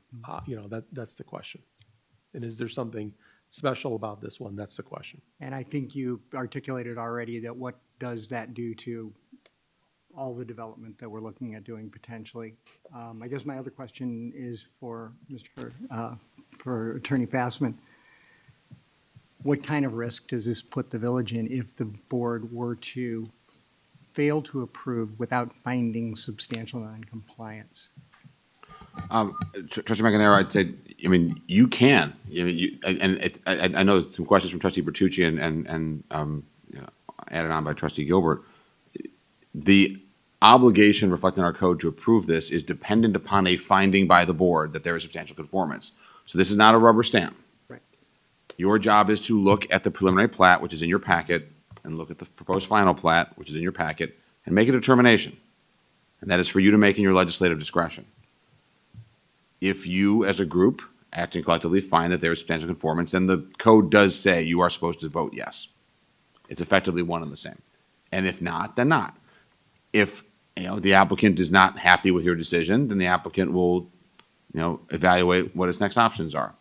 But that's not our concern necessarily today either, unless the answer is to you obvious and you still go to a different result. Right? I mean, that's as we know, that's what can happen if someone is aggrieved by a decision of the village board. What I'll say is staff reviews this at first, and it's very common. I should also point out, and I know the board knows this, but this is, I kind of alluded to this also earlier. My firm represents several communities throughout the area. When you have a two-step process in either zoning or subdivision, anything in the land use arena, this kind of language is pretty common. It's pretty common, and there's reasons why. Again, why you have some things done at preliminary and then you add to it at final. It's usually reflective, as Manager Reclaw said, of the investment it takes to get to what's needed for final. So the preliminary is really a check-in. Am I on the right track? Am I in compliance with your codes? I think our code today reflects that kind of approach. Whether or not that should change is a broader policy discussion. You can tee that up. You can have that discussion. I do think it will have implications for land use and development in Arlington Heights, and that's fine. That's a decision you get to make also. But that's a loaded discussion. That's a very loaded discussion. There are some communities that do one-step processes for a variety of zoning and subdivision items. It's allowed. You have a lot of discretion here, but that's not what's before you. I think here again, as you look at the items in your packet, as you look at the code, if you're able to make a decision, then the code tells you which way each path leads you. Thank you. And I do recall that we had essentially all of this discussion in December. I did drive by the property back in, well, it was before December because it was December 1 that we discussed this. I think we came to a well-informed decision previously, and I do recognize that it is displeasing to a number of the neighbors right now. The comprehensive plan does contemplate this kind of development going forward, and as Trustee Gilbert articulated, the next property owner may come to a different conclusion. I am equally concerned about violating the property rights of the current owner of that lot, which is all but subdivided. And I think we have to consider the implications of developers, owners doing things in good faith and getting to this stage and being turned away without us being able to find, when all the evidence before us is that this is substantially compliant with what we reviewed and approved on December 12th. Thank you. Thank you. Trustee LaBedz. Thank you. Back in October, or prior to the October meeting, I did spend time driving around the subject property. And I recall we had a very, very robust discussion even at that time. Due to circumstances beyond my control, I was not at the December 1st meeting. But I'm very concerned to even start to think about, well, maybe because of this particular issue, we need to change the municipal code because of the implications that this can have on the entire village, because the code applies to the entire village and not just to a particular property or particular set of circumstances. I do also think that it is appropriate that a code at this point for the final plat does say directly it shall be granted final approval. I think that I wasn't involved in writing that particular code, but I can tell you that certainly having Hello? Okay. Guess nobody wants to hear me. Having that very clear language is very helpful to the village board. So I would not certainly be in favor of tabling this at this point to make any changes to the code. That's a whole nother ball of wax, as has already been discussed. And any time we are talking about making changes to the code, we have to look at that in the entirety of the code and the village. Thank you. Thank you, Trustee LaBedz. Anyone on this side? I'll make a comment or two, and the thought that occurs to me is that sometimes these things are all about timing. Who arrives first? Who decides to do what with their property when? Somebody decides they're going to renovate something and make it a masterpiece and it's beautiful and it's on a big piece of property, even though another piece of property right around the corner or next door has a different thought about what they would do. So who did what first and how does it all happen? And what are the rules? What's the zoning on these pieces of property? Ms. Rodman, what is the underlying zoning for all three of these initial piece of properties? The corner at the top, the middle one that's under consideration, and the one just to the south? R2. What is it? R2. R2. And can you tell us what that means exactly compared to R3 or R1 or RE? Just so for don't have everyone's this- benefit, what is RE? RE? I don't have the specific dimensions for the various districts, but essentially R2 is a denser zoning district, smaller minimum lot sizes, smaller lot width and lot depth requirements than the residential estate district, which is RE. Okay. Well, I can tell you that RE is residential estate. So if you go over by the golf course community, by Rolling Green, and you see some lots that are 100 by 200 or 200 by 200, that's called RE, estate properties. And there are none of these are estate property zoning right now, right? No. R3 is typical blocks that you see in any neighborhood in town. R1, slightly larger, 75 foot to maybe 100 foot wide. So my whole reason for bringing this up is, again, it's about timing. I happen to have a house on a big piece of property in town, and I've spent a lot of money renovating it, but if I had thought about it when I bought it, maybe I should have subdivided it into 2 or 3 houses, but I didn't. My timing was more important to make it a house for me, the way I wanted it.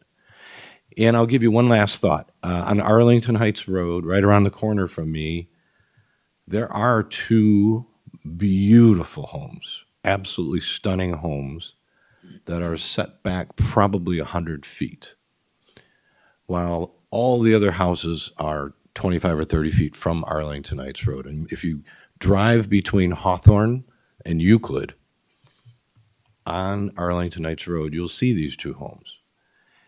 And they're all landscaped beautifully. And to me, it doesn't have to always be the same. It has to do with behaving. You'll see big, beautiful, tall homes next to short, modest homes. Our community is diverse. And if Springfield has its way coming up here pretty soon, it'll be more diverse than you even want it to be, because there'll be houses in people's backyards. That's a whole separate subject that we won't go into tonight. But for me, this is something that I can't imagine saying no to tonight. I feel horrible for these folks who feel that they've been shut down with their perspective on this. But I bet you if you had been looking at the initial purchase the way this person did, maybe you'd be thankful that you could divide your house into it. But you didn't. You decided to invest in your home and make it exactly the way it is, because that's what you love and that's what you like. But the zoning is R2. It's small lots. You just happen to have a really big one. And you're blessed for having that. That's my opinion. Anybody else? Okay. Is there anyone else that, Manager Recklaus, at this point, are we at a point where we need to have a motion for a vote on here? Yep. Is someone prepared to make a motion to approve this resolution for a final plat of subdivision? Or is there a motion that wants to say something different? Trustee LaBedz. I would move to approve a resolution approving a final plat of subdivision at this location. Second. Second. Okay, motion made by Trustee LaBedz, seconded by Trustee Manganaro. Further discussion from anyone? Roll call vote, please.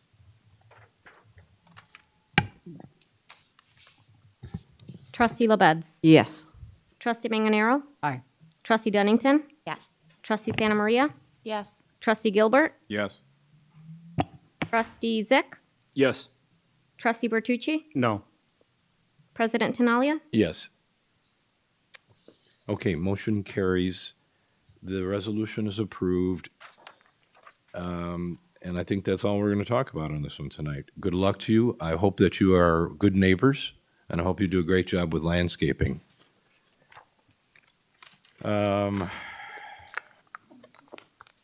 Now, we're into new business, if I have this correct.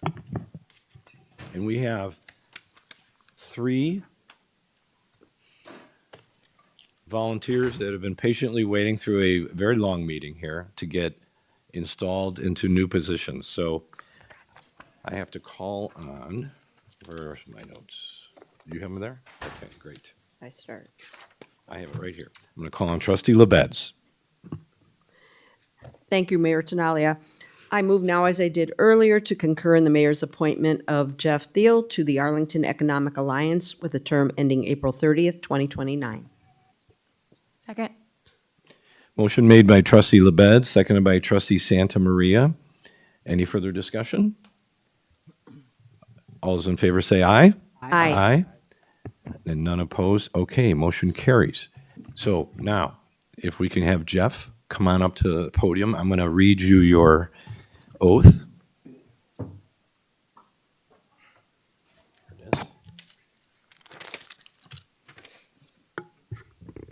Jeff, if you could raise your right hand.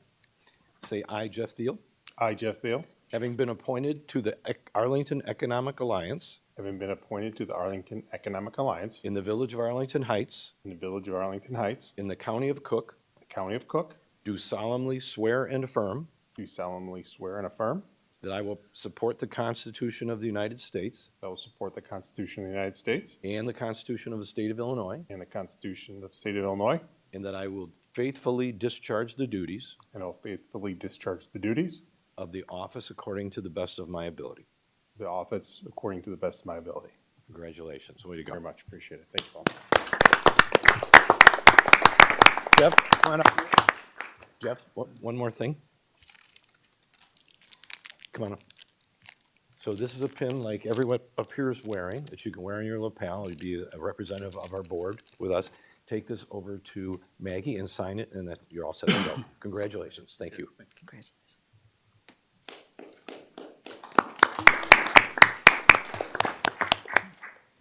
All right.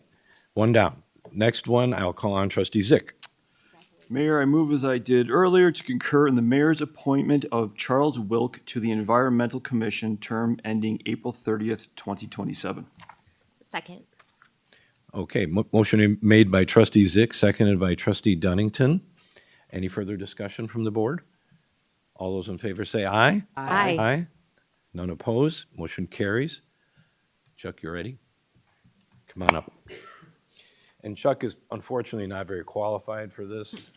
If you read his resume, you'd know that I was joking. He is substantially educated in all of the work that he's going to do for us in the Environmental Commission. So raise your right hand and say, I, Charles Wilk, I, Charles Wilk, having been appointed to the Environmental Commission having been appointed to the Environmental Commission in the village of Arlington Heights, Village of Arlington Heights, in the county of Cook, in the county of Cook, do solemnly swear and affirm do solemnly swear and confirm that I will support the Constitution of the United States that I will support the Constitution of the United States and the Constitution of the State of Illinois, and the Constitution of the State of Illinois, and that I will faithfully discharge the duties and I will faithfully discharge the duties of the office according to the best of my ability. of the office to the best of my abilities. Congratulations. I know you will. Come on up.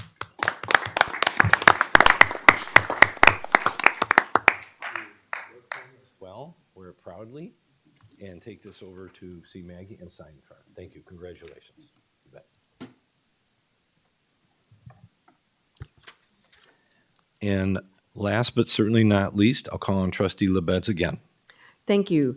I move now, as I did earlier, to concur in the mayor's appointment of Annabelle Finn to the Environmental Commission with a term ending April 30th, 2027. Bill? Oh, second. Motion made by trustee LaBedz, seconded by trustee Manganaro. Any further discussion? Yes, Mayor. Yes. Yeah, I did not put two and two together, and I'm not going to put you on the spot, but I know your parents, and I didn't realize that until I walked into this room and saw them. You guys have done a wonderful job. She is a terrific person. So knowing her parents, I can wholeheartedly recommend. Are you changing your vote? No. I am bolstering my vote and saying that I'm very proud of her, and you guys did a great job. So, well, I think most of us in the room would concur that sometimes it takes a village, but it starts at home with the parents. So way to go, Mom and Dad. Annabelle, come on up. Oh, we have to vote. Oh, yes, you're right. I'm sorry. The motion was made by trustee LaBedz, seconded by trustee Manganaro. All those in favor say aye. Aye. Aye. None opposed, motion carries. Congratulations. All right. You ready, Annabelle? I, Annabelle Finn, I, Annabelle Finn, having been appointed to the Environmental Commission having been appointed to the Environmental Commission in the Village of Arlington Heights, in the Village of Arlington Heights, in the County of Cook, in the County of Cook, do solemnly swear and affirm do solemnly swear and affirm that I will support the Constitution of the United States that I will support the Constitution of the United States and the Constitution of the State of Illinois, and the Constitution of the State of Illinois, and that I will faithfully discharge the duties and that I will faithfully discharge the duties of the office according to the best of my ability. of the office according to the best of my ability. Congratulations. Know you will. Come on up.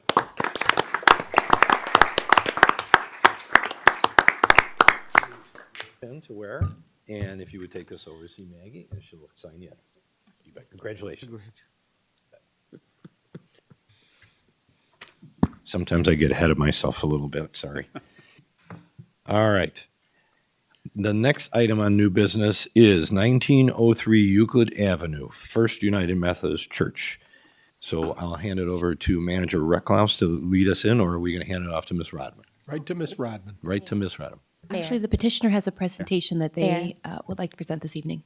What's that? Oh, that's right. Thank you. I'm sorry. I wanted to call on Trustee Dunnington because she had something to say here. Thank you. I'm going to recuse myself on this item from the discussion and vote because I'm an active member of First United Methodist Church. Very well. Thank you. Mayor? Appreciate it. And Well, I was just going to say, we can remind the appointees that they're free to go. you know what? The three of you are welcome to leave unless you want to stay for the rest of the whole meeting because you just want to. They're going to want to applause after this presentation. They're going to want to pause? Okay. Yes, from the Environmental Commission, believe me. Feel free to escape anytime you want. Thank you. All right. Clicker up there for you. The school night. It is a school night. You're right. Shall I begin? Yep. go ahead. Great. Ladies and gentlemen, thank you for your time. Appreciate it. My name is Dan Buntley. I'm a trustee at First United Methodist Church of Arlington Heights, otherwise known as FUMCA for short. So here's the agenda that I was going to go through. I know it's getting late, so I'll be very efficient with our time. I'll give a brief overview of FUMCA. Then we'll go right into the project that we are presenting. Then we'll get into the landscaping plans, our parking study that we shared, and the Water Reclamation District letter, and our neighborhood affidavit. Okay. First United Methodist Church has been in Arlington Heights for almost 200 years. We've been in our current location at 1903 for a little over 70 years, so we're a longstanding member of this community. We have one service on Sunday, we have a preschool program, and we have a host of many other activities. One of the things that I want to emphasize about this project is our dedication to sustainability and environmental stewardship. You can see the laundry list of programs that we've had over the last decade or so that we've implemented.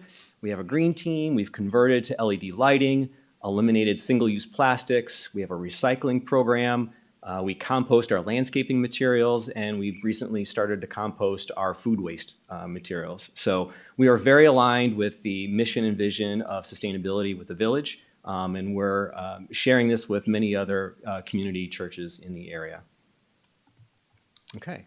So here is the project area. This is an aerial view. Our church is right there in the building is with the red dot, and you can see in the red rectangle, that is the parking lot that the project area is that we're discussing tonight. The other two parking lots, they've actually been renovated in the last 10 years when we went through a renovation about a decade ago. This last parking lot we've been patching it and we've been paving it along for quite some time. It's finally gotten to the place where we really need to get this replaced. And you can see we have 6 adjacent neighbors to the west. And yeah, let's get into the details of the project. So here's our site plan, and we have 3 variance requests that we like to ask for approval. You can see on the left-hand side of the screen, the checkered area, the gray area, that's the area that we are going to be renovating. The double-hatched area on the far left, that's the new proposed green space that we're adding. So we could have as easily just replaced a parking lot with a parking lot, but we really wanted to challenge ourselves and try to reduce the amount of non-impervious surfaces and try to increase the green space that we have in our area. And the variances that I'm going to be talking about, it's really a balance between how much parking do we need to meet the needs of our congregation and the people who use our building, as well as how much green space can we add. So we're trying to maximize the amount of green space while still meeting other requirements. Okay, so the first variance request that we have is the west setback. So the west setback is the border between the 6 neighbors and our church on the parking lot. Today, believe it or not, our setback is 6 inches. Our asphalt is 6 inches away from our neighbors' backyards. And this plan extends that 30 feet. So now the setback we're proposing is going to be 30.5 feet versus the requirement of 43.2 feet. So again, one of the balancing acts I'll speak in 2 more slides is about parking. If we try to go any further than 30.5 feet, we would lose that whole row of parking, and then we would not have enough parking for the constituents for our service. So we're trying to maximize that amount of green space, getting away from our neighbor's backyard, as well as providing enough parking for our church. Okay, so that's the first variance request. So we think we're moving in the right direction here.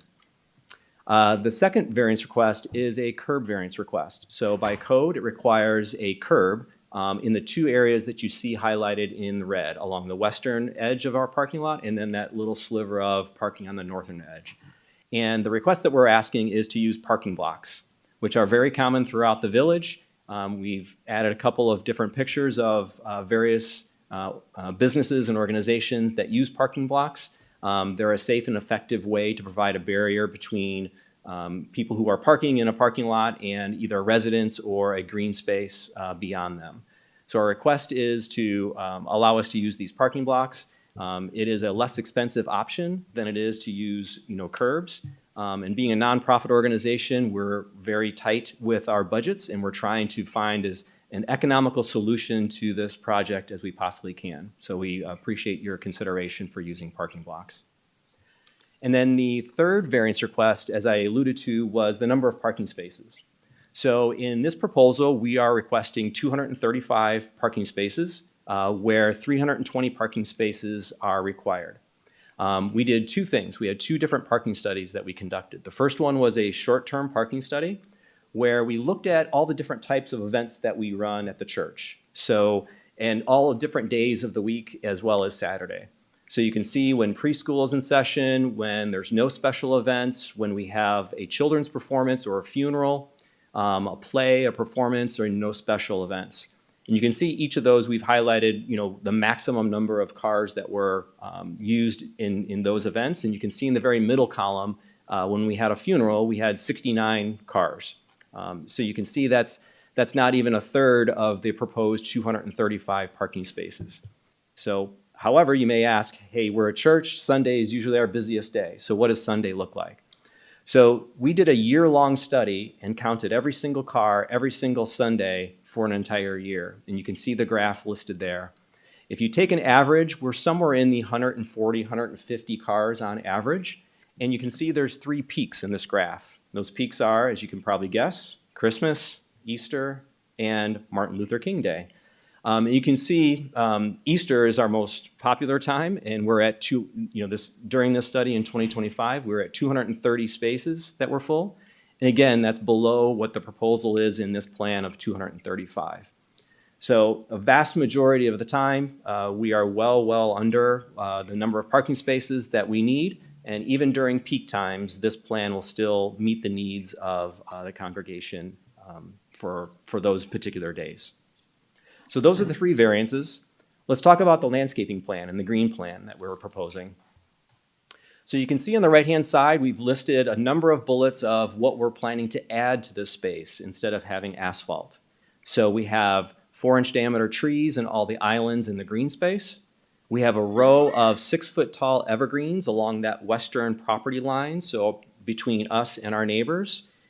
We have, in this area, low-maintenance prairie grass and shrubs in that green space. And let me remind you, this is just a flat green space. This is not a detention pond. This is not going to have big swales. It actually is just matching the same grade that our parking lot has, and it all grades to the south where we have a detention area.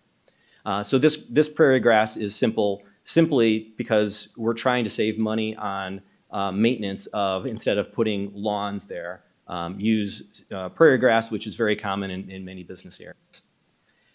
So you can see the pitch of the green space will, again, guide the water to the south. And then on the south, where we're proposing those 10 parallel parking spaces, we have an existing row of trees, but we're also adding bushes there in between those trees to help provide a visual barrier, just to help the people who are parking there to make sure they can see the delineation between the parking lot and the grassy area below there. So that's our landscaping plan, and as you can imagine, our neighbors are very excited about this, and I'll talk about it in 1 minute. So the Water Reclamation District. So we shared our plan with the Water Reclamation District, and because of the size of this project, which is quite small, and the fact that we're not touching our sewer system, we're not touching the detention pond, this is really just a replacement of our existing parking lot, and they actually like the fact that we're eliminating non-impervious surfaces and we're adding green space. It only helps the management of water. So there is no permit required from the Water Reclamation District. Okay, and lastly, the neighborhood affidavit and notification. So again, we worked closely with our 6 neighbors that are directly west of our property, and we received signatures from all 6 of them in favor of this project. And as you can imagine, today they look out their backyards and all they see is a sea of black asphalt. So they are very excited that we are actually adding green space, adding trees, and it's only going to provide, a benefit from them from a visual standpoint. And I'm sure it's going to help their property values in the long term once these trees and bushes mature and provide a nice visual barrier between us and the neighbors. And we also identified, 65 neighbors around the surrounding areas on all 3 sides of our property, north, east, and west. To the south of us, it's a big baseball field, a soccer field with baseball field. So we don't have any neighbors directly south of us. But on the other 3 sides, we did notify those neighbors and put up the appropriate public hearing notices. So we're really excited. It's been a long journey. We've been going through this for quite some time, and we're anxious to get started. We're hoping we get your support, and we're looking forward to hearing any questions that you have. So thank you. Very well, thank you. And staff, do we have a report as well? Yes, just one moment. You can go ahead and take a seat. Okay, thank you. Okay, the petitioner had a very thorough presentation, so I will keep this abbreviated. Before you this evening, as the petitioner indicated, is a request for 1903 East Euclid Avenue, the First United Methodist Church. The property is about 6.5 acres. It is currently zoned R3 one family. The comprehensive plan designates the property as an institutional district, but a house of worship, which is the use that the church would be classified as, is a permitted use within the R3 zoning district. As the petitioner mentioned, they're requesting 3 variations. One, to allow for a reduced side setback of 30.5 feet from the 43.2. So because the 43.2 is required, it's 10% of the lot width. They need this variation, even though they're actually increasing the existing setback, as he indicated. The second variation is to allow those parking wheel stops rather than curbing the parking lot. And then that third variation, of course, is to reduce the required parking to the 235 from the 320.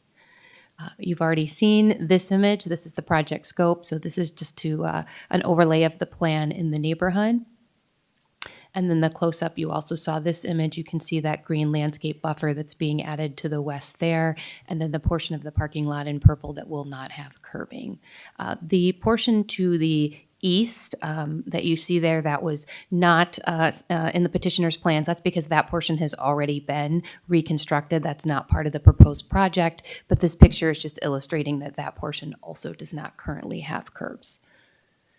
This is the summary of the parking table, so you can see the 235 are required, and there will be a deficit overall of 85 from the 320. And the Plan Commission did consider this request for these 3 variations, and they did recommend approval of the request, subject to a few conditions. The first is that the green space, that new setback, be graded slightly towards the south, as the petitioner indicated, in order to allow rainwater to drain to the south to the existing detention pond. Just a note for the petitioner's benefit that any future expansion plans would need to be reevaluated and potentially would require additional zoning approvals.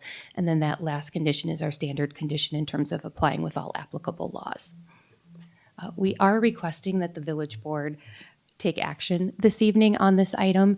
The motion before you would be to approve the final documents granting the requested zoning relief as set forth in your agenda materials this evening.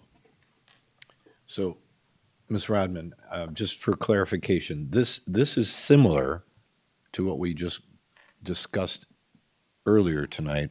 We're doing a preliminary approval of information, zoning variations and so on, and then they'll come back again for final approval. Am I correct or no? No, this is different. So what you previously considered was subdivision, and the village code does outline a two-step process for subdivision. So petitioners can choose to submit only for preliminary subdivision and then to come back for final, or they can submit for both at the same time.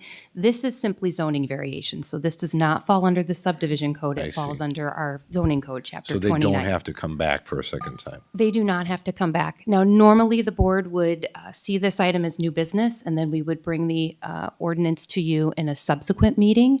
However, with the initial notice, staff did make an error in that initial notice, which delayed their plan commission consideration, and we wanted to be cognizant of that delay and bring this to the board at the same meeting so they wouldn't be further delayed by the project. So it's final tonight, too? That's what we're requesting. Gotcha.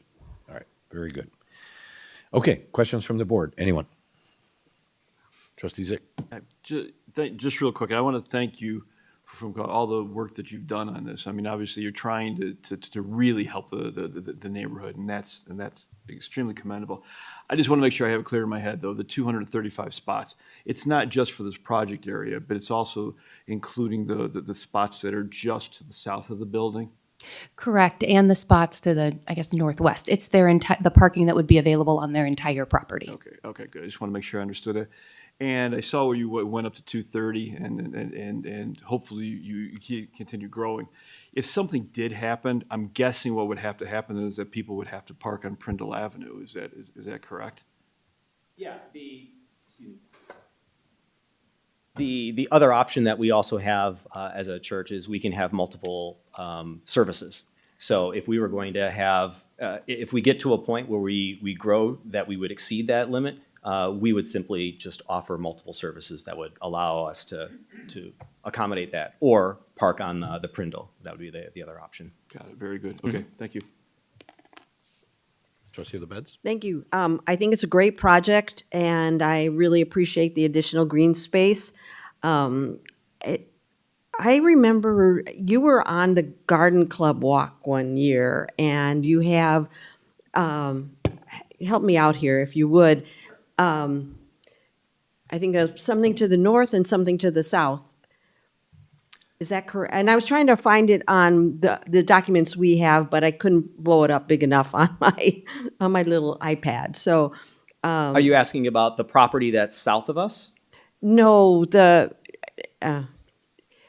where you're, is it a butterfly garden or memory garden or something like that? We do have some raised garden beds. Okay, but whatever it was, it was pretty special, and it was part of the Garden Club walk a few years ago. Okay. So I remember coming to this location, and yes, the parking lot that kind of went in between needed to be redone. Yes. And now you'll have this connection of green from the north part of the green to the south part of the green on the south side That's of this. correct. So all of that will look a whole lot better, and I appreciate what you're doing and all that your church does in the area of sustainability, as well as many other things that I'm aware that you do. So, Well, thank you. so I think this is great, and I'd be prepared to make a motion. Why don't you go ahead? Let me bring it up here. Oh, thank you. I move to approve the final documents granting the zoning relief for consideration at this board meeting for PC 25-025, variances from Chapter 28, Sections 5.1-3.3B, Section 10.2-12.4, and Section 10.4-4, and subject to the recommended conditions, all as set forth in the agenda materials for tonight's board meeting. Motion made by Trustee LaBedz, seconded by Trustee Zyck. All right, further questions, comments, anyone from the board? Trustee Bertucci. Very nice project. One thing that I just have a question on, and it more, again, goes to our code and how we present it and selectively make changes, that type of thing. So explain to me why we have the curb and versus in place in the first place, and what is the reasoning for the curbs? And then here, in this case, allowing the parking stops that are there.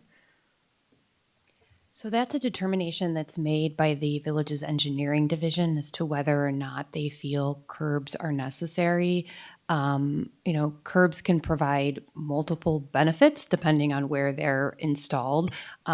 They provide a visual for people to keep them on the street or to know where to stop their vehicle when they're parking. They also direct stormwater flow in some cases. They provide a finished edge to a parking lot. So sometimes if it's just an asphalt parking lot, the edges of that parking lot will crumble over time. So they provide that solid barrier. But as to the engineering department's specific determination when they allow curbs and when they allow wheel stops, I would have to defer to them. If I could add one more thing, Trustee Bertucci, there are situations where there may be differences in grading between adjacent, the end of the parking lot and something else. But stormwater, I know, is a factor in that determination as well. So it's a lot of depends. Well, So I'll give you okay, the go ahead. architect's perspective on it. I appreciate because I deal that. with it every day of my life. I appreciate It's that. mostly for stormwater management.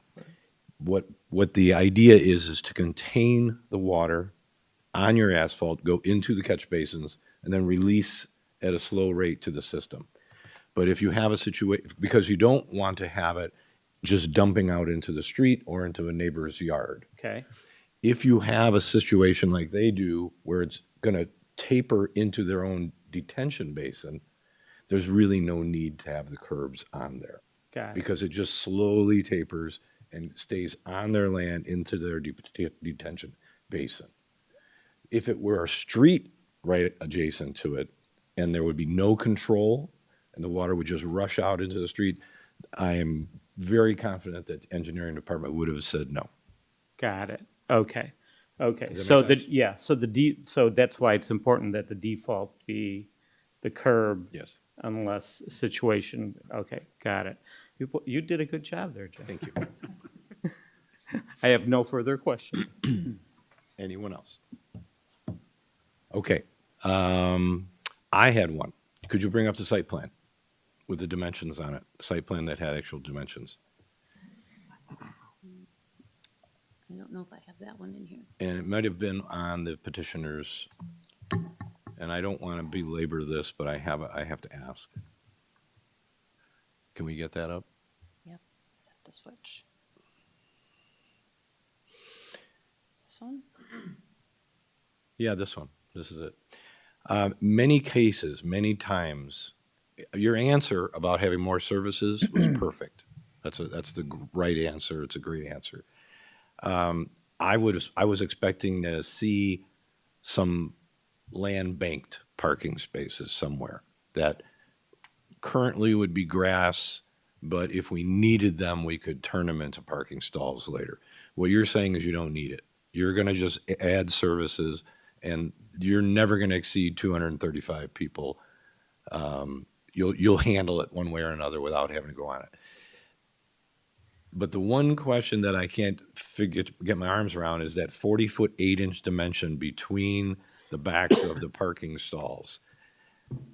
We gave them a 30-foot 5-inch or 6-inch setback on the west, and our drive aisles are 24 feet.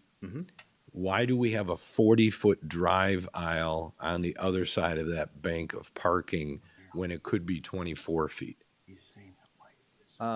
It should be 24. It It's should not. match the same as the one just to the west of it. So I'm It's- not exactly sure why that's the case. All in right, that it's drawing. definitely not, because if you add Yeah. up the parking stalls at the very north, 1, 2, 3, 4, 5, it's almost 50 feet. It just surprised me, because two-way traffic on a drive aisle is 24 feet. When I saw that 40-foot, I thought, well, wonder why they're doing that. Yeah, that's definitely an error because we tried to maximize as many parking spaces as we possibly could. And that's actually how we came up with the 30.5 feet is because we tried to. So you think there's a mathematical error here? I think there is, yes. Okay. Yeah. All right, then I will leave it be. Okay. That was all I had. Anybody else have anything else? If not, Mayor, I would just ask, is there any concern for what that, which you just expressed, and having that to be corrected? no, Okay. no, Okay. just the old eagle eyes. I, We have a motion and a second. Trustee LaBedz and Trustee Zyck. Is there anyone from the audience that wanted to speak on this project? Seeing none? No further discussion? Is this a voice vote? You should do by roll call, Mayor. Roll call, please, Maggie. Trustee LaBedz? Yes. Trustee Zyck? Yes. Trustee Manganaro? Aye. Trustee Gilbert? Yes. Trustee Santa Maria? Yes. Trustee Bertucci? yes. President Tinaglia? Yes. And All I right. have you as a pass. Motion carries unanimously. Congratulations. Good luck to you. Hope it gets done nicely and easily for you. And then the last item on tonight's agenda is item E. That's the discussion of a pool attendant, which is a current requirement. Health and Human Services is going to present this, I take it.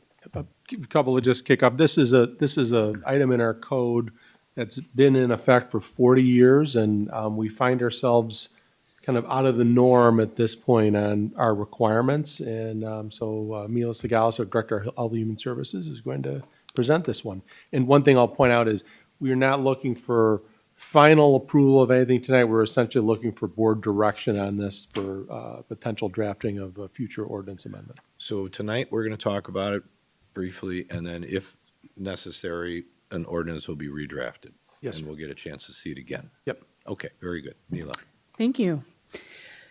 To provide a little background on the pool attendant requirement, we have been, as Randy mentioned, this has been dating back to September 8th, 1986, so some 40 years. And it predates actually all of our health inspectors, some of which go back 30 years. So it's a longstanding requirement we've had. And recently, we have had a request to amend and eliminate that ordinance language in Chapter 19, Section 402. The pool attendant requirement is specific to outdoor public or semi-public swimming pools while they are in use. So this does not apply to private residential or indoor pools. During that time when it was first put into place, that was very common in the northwest suburbs. And since that time, that requirement has been removed, and now Arlington Heights is somewhat unique in having that requirement. The Homeowners Association and a multi-unit housing development have both questioned the requirement. We're going to run through two options. The first one is to continue the status quo, what we've been doing. There are some advantages to that. It may increase pool safety, and it does provide an ease of access for inspections. However, there are disadvantages, and those are increased costs for the public and semi-public pools. The pool attendant staffing constraints may limit pool use. So pool attendants are often high school students, college students, and when they go back to school, they're often not available mid-August or so. And this limits the use of the pool and often can end the pool season for those pools that are impacted. The other disadvantage that's pointed out there is that the pool attendant role is not defined in the ordinance. So that's a little confusing for those that are filling that role. And then lastly, the disadvantage is that we treat our indoor pools and our outdoor pools differently. The second option is to eliminate the pool attendant requirement. The advantages here is that it allows our public and semi-public pools to increase their hours and their length of season. It will decrease their costs. It aligns our indoor and outdoor policies, and then it also aligns with neighboring community policies as well. The disadvantages listed is it may decrease pool safety, and it may decrease access for our pool inspections. And our recommendation tonight is to move forward with removing the pool attendant requirement, and staff recommends that the village board directs us to prepare a draft ordinance with that change for consideration at the May 18th village board meeting. Thank you, Mila. All right, I do have 2 blue cards from residents that want to speak on this. Does anyone on the board want to discuss it first, or should we call them? Trustee LaBedz? Thank you. Mila, could you go back to your very first slide? I'm kind of getting confused here. I thought that the whole thing we were talking about would be private pools, but this would apply, if we make this change, it would apply to the Park District pools, and I don't know what a semi-public swimming pool is, but I guess there is such a thing. So that would apply to any pool. But to make that point clear, it doesn't mean that they don't have, that they can't have lifeguards there. You know what I mean? If they wanted to, like the Park District, I'm sure they don't have lifeguards at their facilities. It has nothing to do with our ordinance. It's more, they're making a choice based on their insurance and all of that. And so this would be, I think, when we talk about the distinction between public and private, I think, in my understanding, purely means if it's just for like a home's own use. Backyard use, yes. Backyard use, yeah. And there are state and county regulations that help govern situations where there's water slides and wave pools and children that are swimming under the age of 16 that are unaccompanied, that then you have a requirement for lifeguards and for, other safeguards. Okay, thanks. Trustee Bertucci?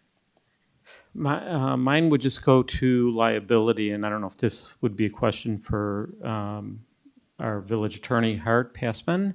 And by changing this, does this give us, is there any liability that might be placed on us for, God forbid, somebody is seriously hurt or, dare I say, dies at a swimming pool 2 weeks after we change the ordinance? I think that'd be a pretty far-fetched claim. The village is not responsible for providing lifeguards or attendants, and our code is not something we're required to do. Okay. Okay, anybody else? Trustee Zyck? Yeah, thank you, Mayor. It's kind of piggybacking on what Trustee LaBedz was asking, because I'm a little confused. So okay, we've got the public pool, Park District is what I'm thinking. We got the private pool, whatever we have in our backyards. We've got condo associations, apartments that have pools that are asking for this too. So I might be answering my own message in my head. Is it because most of those are indoor, or those are indoor as opposed to outdoor, or how are they being classified? So outdoor pools that are public or semi-public. So semi-public would be like a homeowners association. It's public, but it's also private. So the outdoor pools are governed by this pool attendant requirement. The indoor pools are not. So for example, if you have a hotel that has an outdoor pool, they would be governed by this requirement. But if they have an indoor pool, they don't fall underneath this requirement. That's my understanding. The code is specific to outdoor pools. Okay, so the indoor pool, they don't have to have, there's nobody that needs to be there. Not under our village code. Okay, so, and I've gone to plenty of hotels where, we've got a code or a sign up there that says no lifeguard attendant on duty, swim at your own risk. Is that the type of requirement then that's going to have to be had for these places if we get rid of this? Is that going to be, would that become part of the code? That's not the proposal. That, to the extent that's a requirement by law, that's already a state requirement. And I say I don't know that. Our code only has a requirement for a pool attendant at outdoor pools. That's all it says. So now. So an indoor hotel, as Director Tsagalis provided, an indoor pool at a hotel, our code doesn't speak to that. Today. It's not require an attendant today. Under what was listed as option 2, if you were to remove this from the code, then the indoor pool still wouldn't have a requirement to have an attendant. It would be the outdoor pool right now. So right now, in addition to whatever the state law provides, the village code says you must have a pool attendant. And as noted on some of these slides, that term isn't defined. So it's really a question of, does the board want to maintain a local obligation for an outdoor swimming pool to have a pool attendant. If I can go, Please do, yeah. if I can go a little bit further, we don't have great records of discussion of why this was put in effect back in 1986, but as we look at it, what we surmise as part of it is an indoor pool, presumably there's a telephone somewhere near. If someone got into trouble, people could call get on the telephone. An outdoor pool, it would not be common for there to be a phone outdoors if there was a problem. Now, obviously, these days, things are different. We have phones everywhere. And so we think, to the best we can figure, would you agree, Mila, that's we think was part of the motivation why indoor pools didn't require them and they required them for outdoor? Okay, so I will tell you, part of me is, as I was reading this, I started thinking about it. I stopped thinking about it as much as a trustee. I started thinking about more as a dad. And I'm sitting there thinking about my kids going there. And I know younger kids, you could say that, the parents should be there at all times. But I'm thinking about maybe high school kids, teenagers that might be going out there. What do they do, and what's the kind of issues that they might run into? So let's say we want to make both of these even. I can, indoor, outdoor, I can get behind that. I can get behind being consistent. But is there another way that we should also look at this, how the requirements, I don't know, are there requirements, if you're under a certain age that you have to have a parent there? Or are there any other type of things that we can do to safeguard this, put some type of guardrails on this? To go beyond what the state offers, do you mean? The state law requires children that are under the age of 16 to be accompanied by an adult. Okay, so that's going to take place. So if we get rid of this, those are automatically there. They're going to be there. And if they're under 16, they have to have an adult. Right, Okay. accompanied by an adult, does not have to be a parent. Okay, all right, thank you. Trustee LaBedz. Thank you. So kind of piggybacking, because trying to get my head around all this. One thing that would be helpful to me is to have more information on what the state law requires, because I'm not understanding that, and you just explained about the children under 18. The other thing that I'm thinking about is that, well, this is just talking about a pool attendant. A pool attendant isn't necessarily a lifeguard. Correct. I mean, my parents lived in another state in a large apartment complex, and the pool attendant just checked resident passes and sat under an umbrella all day. And I mean, this is back many years ago before there were cell phones and stuff like that, but I don't even know if there was a phone nearby. So a pool, so if we're talking about the safety part of things, just having a pool attendant may or may not make a difference because that person isn't a trained lifeguard. Correct. So that's kind of one of the things I'm thinking about. Another question I would have is access to the pool or a pool itself. And is there someone that would be responsible, say, if thunderstorms start coming through or something like that, to close it? I mean, I guess maybe all this is kind of maybe outlined in the state law, and so that would be helpful. I'm not clear on the weather requirement, but on fencing and the mechanics of the pool, the safety signs, the flotation devices, all of that, including the recommendation that no one swims alone and that swimmers over the age of 16 are fine to be there, but if they're under 16, they need an adult accompanying them. Those requirements are provided by state law, and I can look into the weather for you.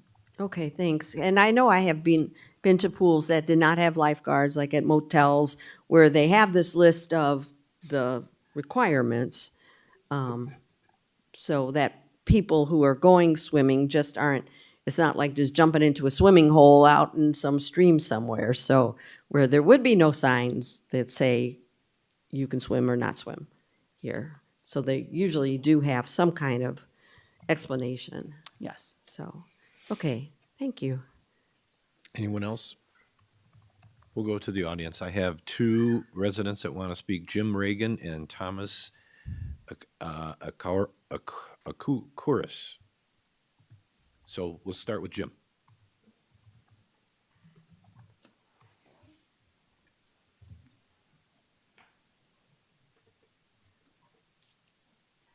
Just want to say thank you very much for your time. Also, two things. One is go Bears. Second thing is to Arlington Heights. So I appreciate, Amelia was very eloquent talking about what all the pluses and minuses were. We've had a meeting that kind of initiated this whole stuff probably more than a year ago, and all of those advantages and disadvantages we talked about, and really I surveyed all of our neighbors, not all of my neighbors, Mount Prospect, Palatine, excuse me, Oak Grove, Des Plaines, and nobody had a pool attendant. And so the state doesn't have any definition of pool attendant. All they have is lifeguards. And excuse me, as Mila stated, lifeguards are only necessary in wave pools, pools with slides, or that allow children under the age of 16 to be there without adult supervision. She eloquently stated all that. We would like to be able to go to swim at your own risk. We had 2 years of it when we had COVID, and all of our clean safety record, and we think it would be very helpful to our residents to enjoy one of our greatest assets, during that time, and also help us budget, and especially now when you can, you see the city of Chicago can hardly get lifeguards, and that's going to happen more and more, and so we're going to be more and more restricted. So we're hoping that you'll eliminate it, and we can line up with the state and Cook County regarding what is lifeguards and then what is swim at your own risk, basically. Very good. Thank you, Jim. Thank you very much.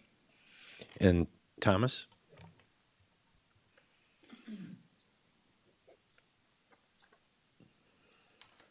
Good evening. Thank you, Your Honor, and trustees for the opportunity to address you this evening. Quick bit of background. My name is Tom Akuris. I've been a resident at the complex known as Regent Park, which is directly across the street from Prospect High School off of Kensington. Regent Park is a beautiful enclave of 26 acres of land along with a 13-acre lake. We are surrounded by 5 condo buildings, and then there are 125 townhomes. The makeup in the condo buildings has changed over the 25 years that I've been there. We have an inordinate amount of children compared to 25 years ago. I can vouch to that both in the buildings and the townhomes. More importantly, bordering our complex is our perimeter homes that are families. They are 4-bedroom, 3-bathroom homes that have children of all ages. For a bit of context, I was on the board for a period of 15 years. For a period of 10 years, I was the recreation chairman at Regent Park. Part of my responsibilities as the recreation chairman, among other things, was the maintenance and the running of the pool to the extent where a lifeguard company is hired, and it is incumbent upon that lifeguard company by contract to staff our pool with lifeguards. Now, just to let you know, Regent Park has a small pool house. The only entrance to the pool house is through bathrooms. And you go through a bathroom, which is a makeshift locker room. There's one for women, one for men. And that is the only entrance to the pool. Of late, we have had an electronic locking system. We have locked the doors at a particular time. However, the lifeguard has been on duty when a half an hour to an hour before when the pool opens, and comes in and is there and closes the pool in the evenings. That is to assure that everybody has left the pool, and then the doors are locked. They are electronically locked. It is very, very important that we continue, in my opinion, and in the majority of the people that attend the pool, to have a lifeguard. We feel it is a safety factor because of the age of the residents, because of the young age of the residents that come. And if you have no lifeguard, how do you enforce who swims alone, and how do you enforce who swims at what age? The last thing that I want to say, because I am respectful of my time, is that a portion of our residents use walkers and wheelchairs, and without having the lifeguard to let them in on 2 chain link side entrances upon request is no longer available to them. I would not want to be the one that has to tell somebody who's coming there in their walker that they have to go through a tiled bathroom, which is a slipping hazard, and to tell somebody who's in a motorized wheelchair that they can't come through the main gate, which is always kept locked. Thank you. Thank you, Thomas. All right. Mayor, Yeah, sure. so just, Randy, for clarification, if we change this, to the gentleman's point, Regent Park could still have a lifeguard. 100%. So it really becomes their decision whether or not they. The village isn't, paying for these attendants in any way, Anyways. shape, or form. So no, every pool can make this determination on their own based on the needs, desires, and of their residents. 100%. Okay, so we're not changing anything that to them, other than instead of forcing it upon them, they have a lifeguard and making that decision for them. We're just making them make that decision internally on their own. Correct. Got it. Thank you. I imagine there are probably communities of senior citizens that are going to have a lifeguard and then some assistance available, and it's probably up to the different communities to do as they see fit, I would imagine. So, okay, so the question, somebody want to put up or I guess you're not looking for a motion tonight. You just want what from us tonight? We are looking for some direction. I think we do have a motion up there just so we know what we're working on. You want a recommendation? Mayor, we have more Second bullet. public comments. There's another hand. Oh, come on up. Introduce yourself. Hi, my name is Devin Gray. You guys know me. Didn't expect to chat on this issue either, but as long as it's up here, as long as I'm here, figured I'd take a chance to chime in. Not as a small business owner here in town, but as like Trustee Zyck, as a dad. I guess the question I would ask is, since September of 1986, how many people have died in swimming pools here in Arlington Heights? Don't expect anyone to know that number. My hope is it's 0, right? And I think that's why this type of ordinance is in place. It combines with other ordinances to help keep people safe. And that's the goal here, right? So somebody who's got kids in town and is worried about the fact that pools kill people every single year. They kill children every single year. They're quick accidents. It takes seconds, not minutes.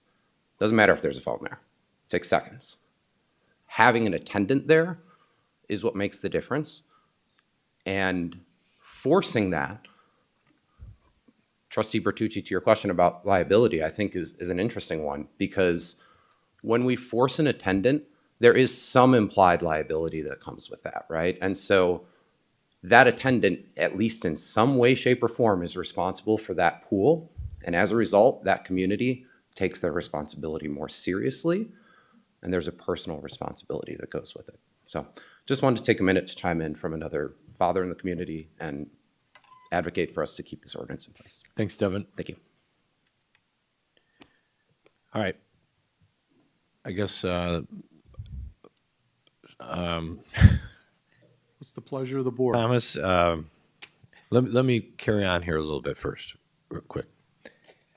What's the will of the board here at this moment? Trustee Dunnington. I have a question. Do any communities require lifeguards? I know we were talking about pool attendants specifically, but do any require lifeguards? In our surrounding area, they don't have a pool attendant or a lifeguard requirement beyond what the state requires. Okay. Trustee Gilbert. I would be in favor of reworking this ordinance or eliminating it. I think that it's not necessarily a one-size-fits-all, as clear as has been made clear by the comments from the attendees. I think at some point it'll be up to the HOA to decide how they want to govern their pool. Clearly, for some, they don't need it. For some, they might want it or need it. And I think that it would be up to their discretion as to whether or not they wanted to implement that. Personal experience, most of the pools that I've been to outside of the Park District don't have lifeguards or attendants. You know, but I would caution, you know, those HOAs that say they don't want this to consider having an attendant. It clearly doesn't say it has to be a lifeguard, doesn't even say it has to be somebody that's paid. Could be a volunteer who sits down there and just makes sure that everything's okay. So, you know, just food for thought in terms of that if this does get repealed. But I do believe that it's time to take a look at it. Trustee Zyck. Thank you, Mayor. Mr. Gray, the comments that you made about the, you know, what would have been like if they hadn't been here, I'd actually thought about the exact same thing. I was thinking about it earlier today. But the one thing I keep thinking, though, is that we haven't had this rule for indoor, but we have had it for outdoor.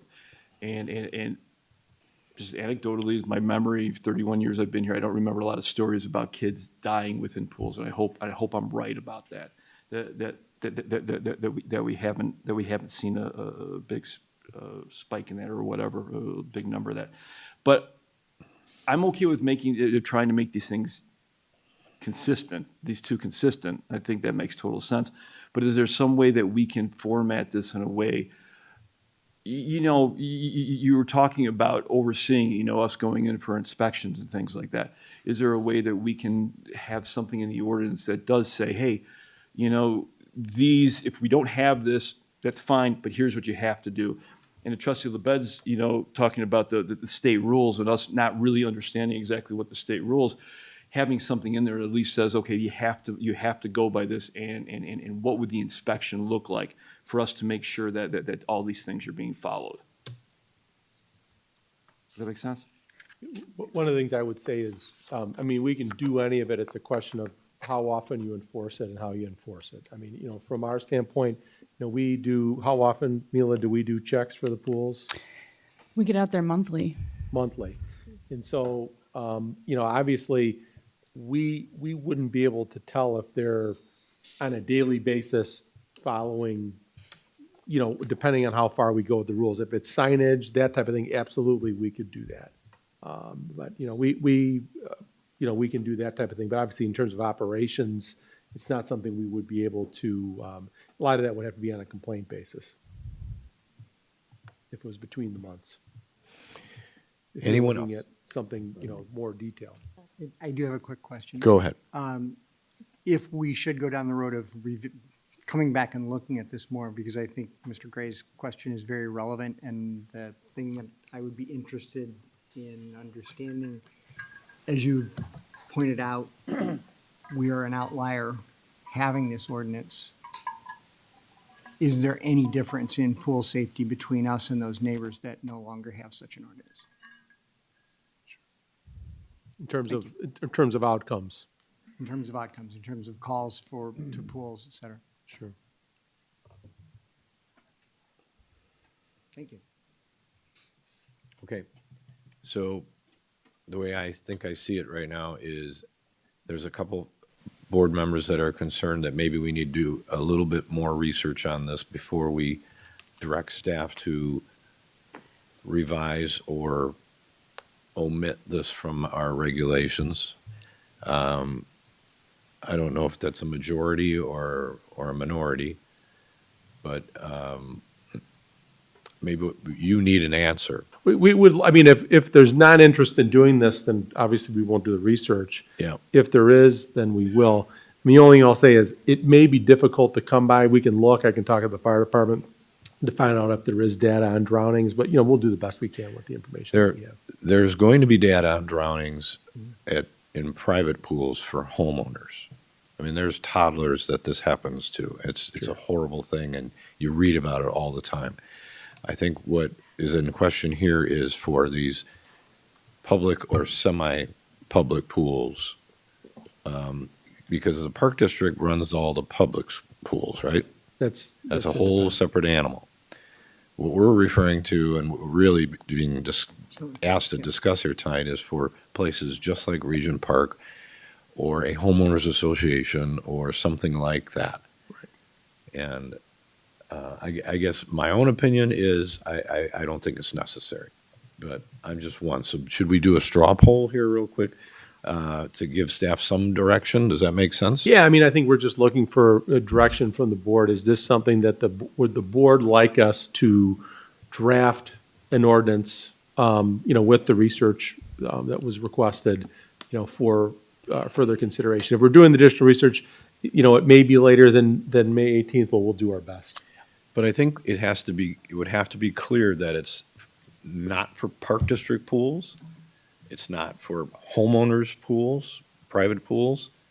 It's for hotels with indoor or outdoor pools. It's for homeowners associations with indoor or outdoor pools. So you're referring to those as semi-public, right? Yes, and again, also apartment pools, condos, things that all like falls into that area. We have a really good attorney who's good at coming up with definitions. Yeah, I've seen. So this gentleman, Thomas, wants to make a comment quick. I'll give you 10 seconds quickly. I'll give you, ChatGPT is a wonderful. If you could use the mic so folks at home and we can record it, thank you. Take me longer than 10 seconds to get up here as quick as I can. The recreation committees in the past that I have chaired learned that a compiled data set of reported incidents found in Illinois only at semi-private pools, 744 pool drowning deaths in Illinois from 2008 to 2020. Regent Park has been around since 1964. If you extrapolate that over the 12-year period, it comes to 62 pool deaths a year. It comes to a total of 2,500 pool drowning deaths. Okay. We have had none, but we have had an attendant. I also want to correct Mr. Reagan to tell you that during COVID, the pools were closed. There was no pool during COVID. There was no swimming whatsoever. Okay, thank you, Thomas. Okay. All right, we're not going to have a debate about that in my room here. Thank you. I was going to ask for a straw poll. For those of us on the board who feel like it may be worth removing this from our ordinance, just give me a hand raise. I see only a handful of us, maybe 1, 2, 3, 4 of us, maybe 5, 6. Okay. So With comment. let's do it a different way now. Let's ask it slightly different. How many of us would like to see staff do some further research, whether we're finding some of these statistics or answer a few questions on how the state governs their policies before we make this decision? Raise your hand if you'd prefer to do that. 1, 2, 3, 4, 5. It's about a 5 to 5. You're getting 5 votes on each of those. So I don't know that it gives you a really good answer.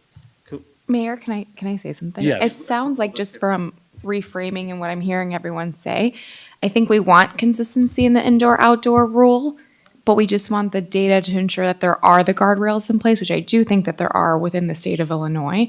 We just want to be able to see that so we know if we have to make any suggested changes to the ordinance to include more of what we want to see. Does that sound fair? I think that's accurate. Okay. Yeah, and if I could add to that, I would want to make sure that it's well known that it's voluntary and/or encouraged. Sure. That these apartments, associations, so on and so forth, still consider whether it be a lifeguard or a pool attendant. So in other words, we're not in a situation, well, the village doesn't require it. Well, guess what? In our ordinance, yeah, we're not going to play policeman on that, and none of the other municipalities do, but we're going to say be smart. Think about your place. Do you have children? Do you have elderly people? Blah, blah, blah. And we're going to say do some soul searching, consider it. Well, you could say we encourage it, just don't require it. Yeah. Things like that could be written in an ordinance. Mayor? Just Trustee Gilbert. in terms of definitions too, right now it's pool attendant. There's no requirement that it has to be a lifeguard, that it has to be anything of that nature, right? So, potentially another route as opposed to scrapping it would be a definition of what an attendant is, and that could just be somebody who sits by the pool. It doesn't have to be a lifeguard. It would eliminate the need for hiring, the high school, the college kids, that sort of stuff, who leave and shortens the pool season and they're harder to hire, then perhaps it could be a volunteer pool attendant. So we're speaking hypothetical here in all Sure. of this, but what I think trustee Santamaria's comment is relevant. I would suggest, can we do this quickly? Can you get that information I to think us? there's a desire by some of the folks that run pools to do it quickly because they're in the Yes. midst of, we're getting into pool season. Saying it. Yeah. We're May 4th, right? The season's upon us, and so we should get this resolved pretty quick. I mean, we'll work on something and get it back as quickly as we can based on the input that we've received. You could even email it to all of us. It Sure. doesn't have to be delivered to us in the board format. Sure, sure. And then we can discuss it at the next meeting that is available. Trustee LaBedz. And so I would ask, I don't know, because you said other communities don't have this, that means they've got nothing that addresses pools at whatsoever. Default to state law, yeah, they. It's just, so State really then, regulations. Yep. okay, so then really what I'm especially interested in is knowing what the state law says, because I don't. So, thanks. Yep. Okay. Is that enough? I do have one more, I'm going to say comment. If you do all of this work, get all of this information, we will not be prepared to pass an ordinance that will be in effect by Memorial Day, unless we direct to have Depends such how an long it- ordinance ready for the next meeting. Well, we'll see what we can put together. We'll see what data is available, and, you know, we'll bring it back, and if the board wants additional information by then we can move it forward. We'll do our best. I guess I'm wondering if there's a middle ground where we can direct an ordinance to be prepared, have the data in hand, and, That's what I'm hearing. okay. Yeah. That we would have an ordinance. It's clear that was, No, I'm sorry. Yeah, I was saying we would have an ordinance drafted, have something prepared, and then revisit it at the next meeting. And it'll get emailed to us. and it almost feels like that should be by a motion and a vote. I don't know, Mr. Passman. I mean, I think if the board wants to make a formal direction by way of a motion, we can certainly, you can do that. You have that option. I think obtaining what I would say to be the informal consensus of the board. There is no formal action that is required by you tonight, but it's within the discretion of the mayor and the board. This was not asked for us to make a motion to create right now. It was really a recommendation for next steps. I'm comfortable with asking staff to do the research, doing what they're going to do, get back to all of us with that, and then we can make a decision. I think we've had a healthy debate today. I think we all kind of know enough about what we don't know, and then once we do know what we don't know, we'll be able to make a decision, is my guess. Make sense? Okay, you good with all that? All right. That's all I have on the agenda for tonight. Is there anything else? We've gone through everything, and it is 10:08. Is there a motion to adjourn? I'm second. Motion made by trustee Zyck. Yep. Second by trustee LaBedz. All those in favor say aye. Aye. Aye. We are adjourned. Thank you, everyone. That one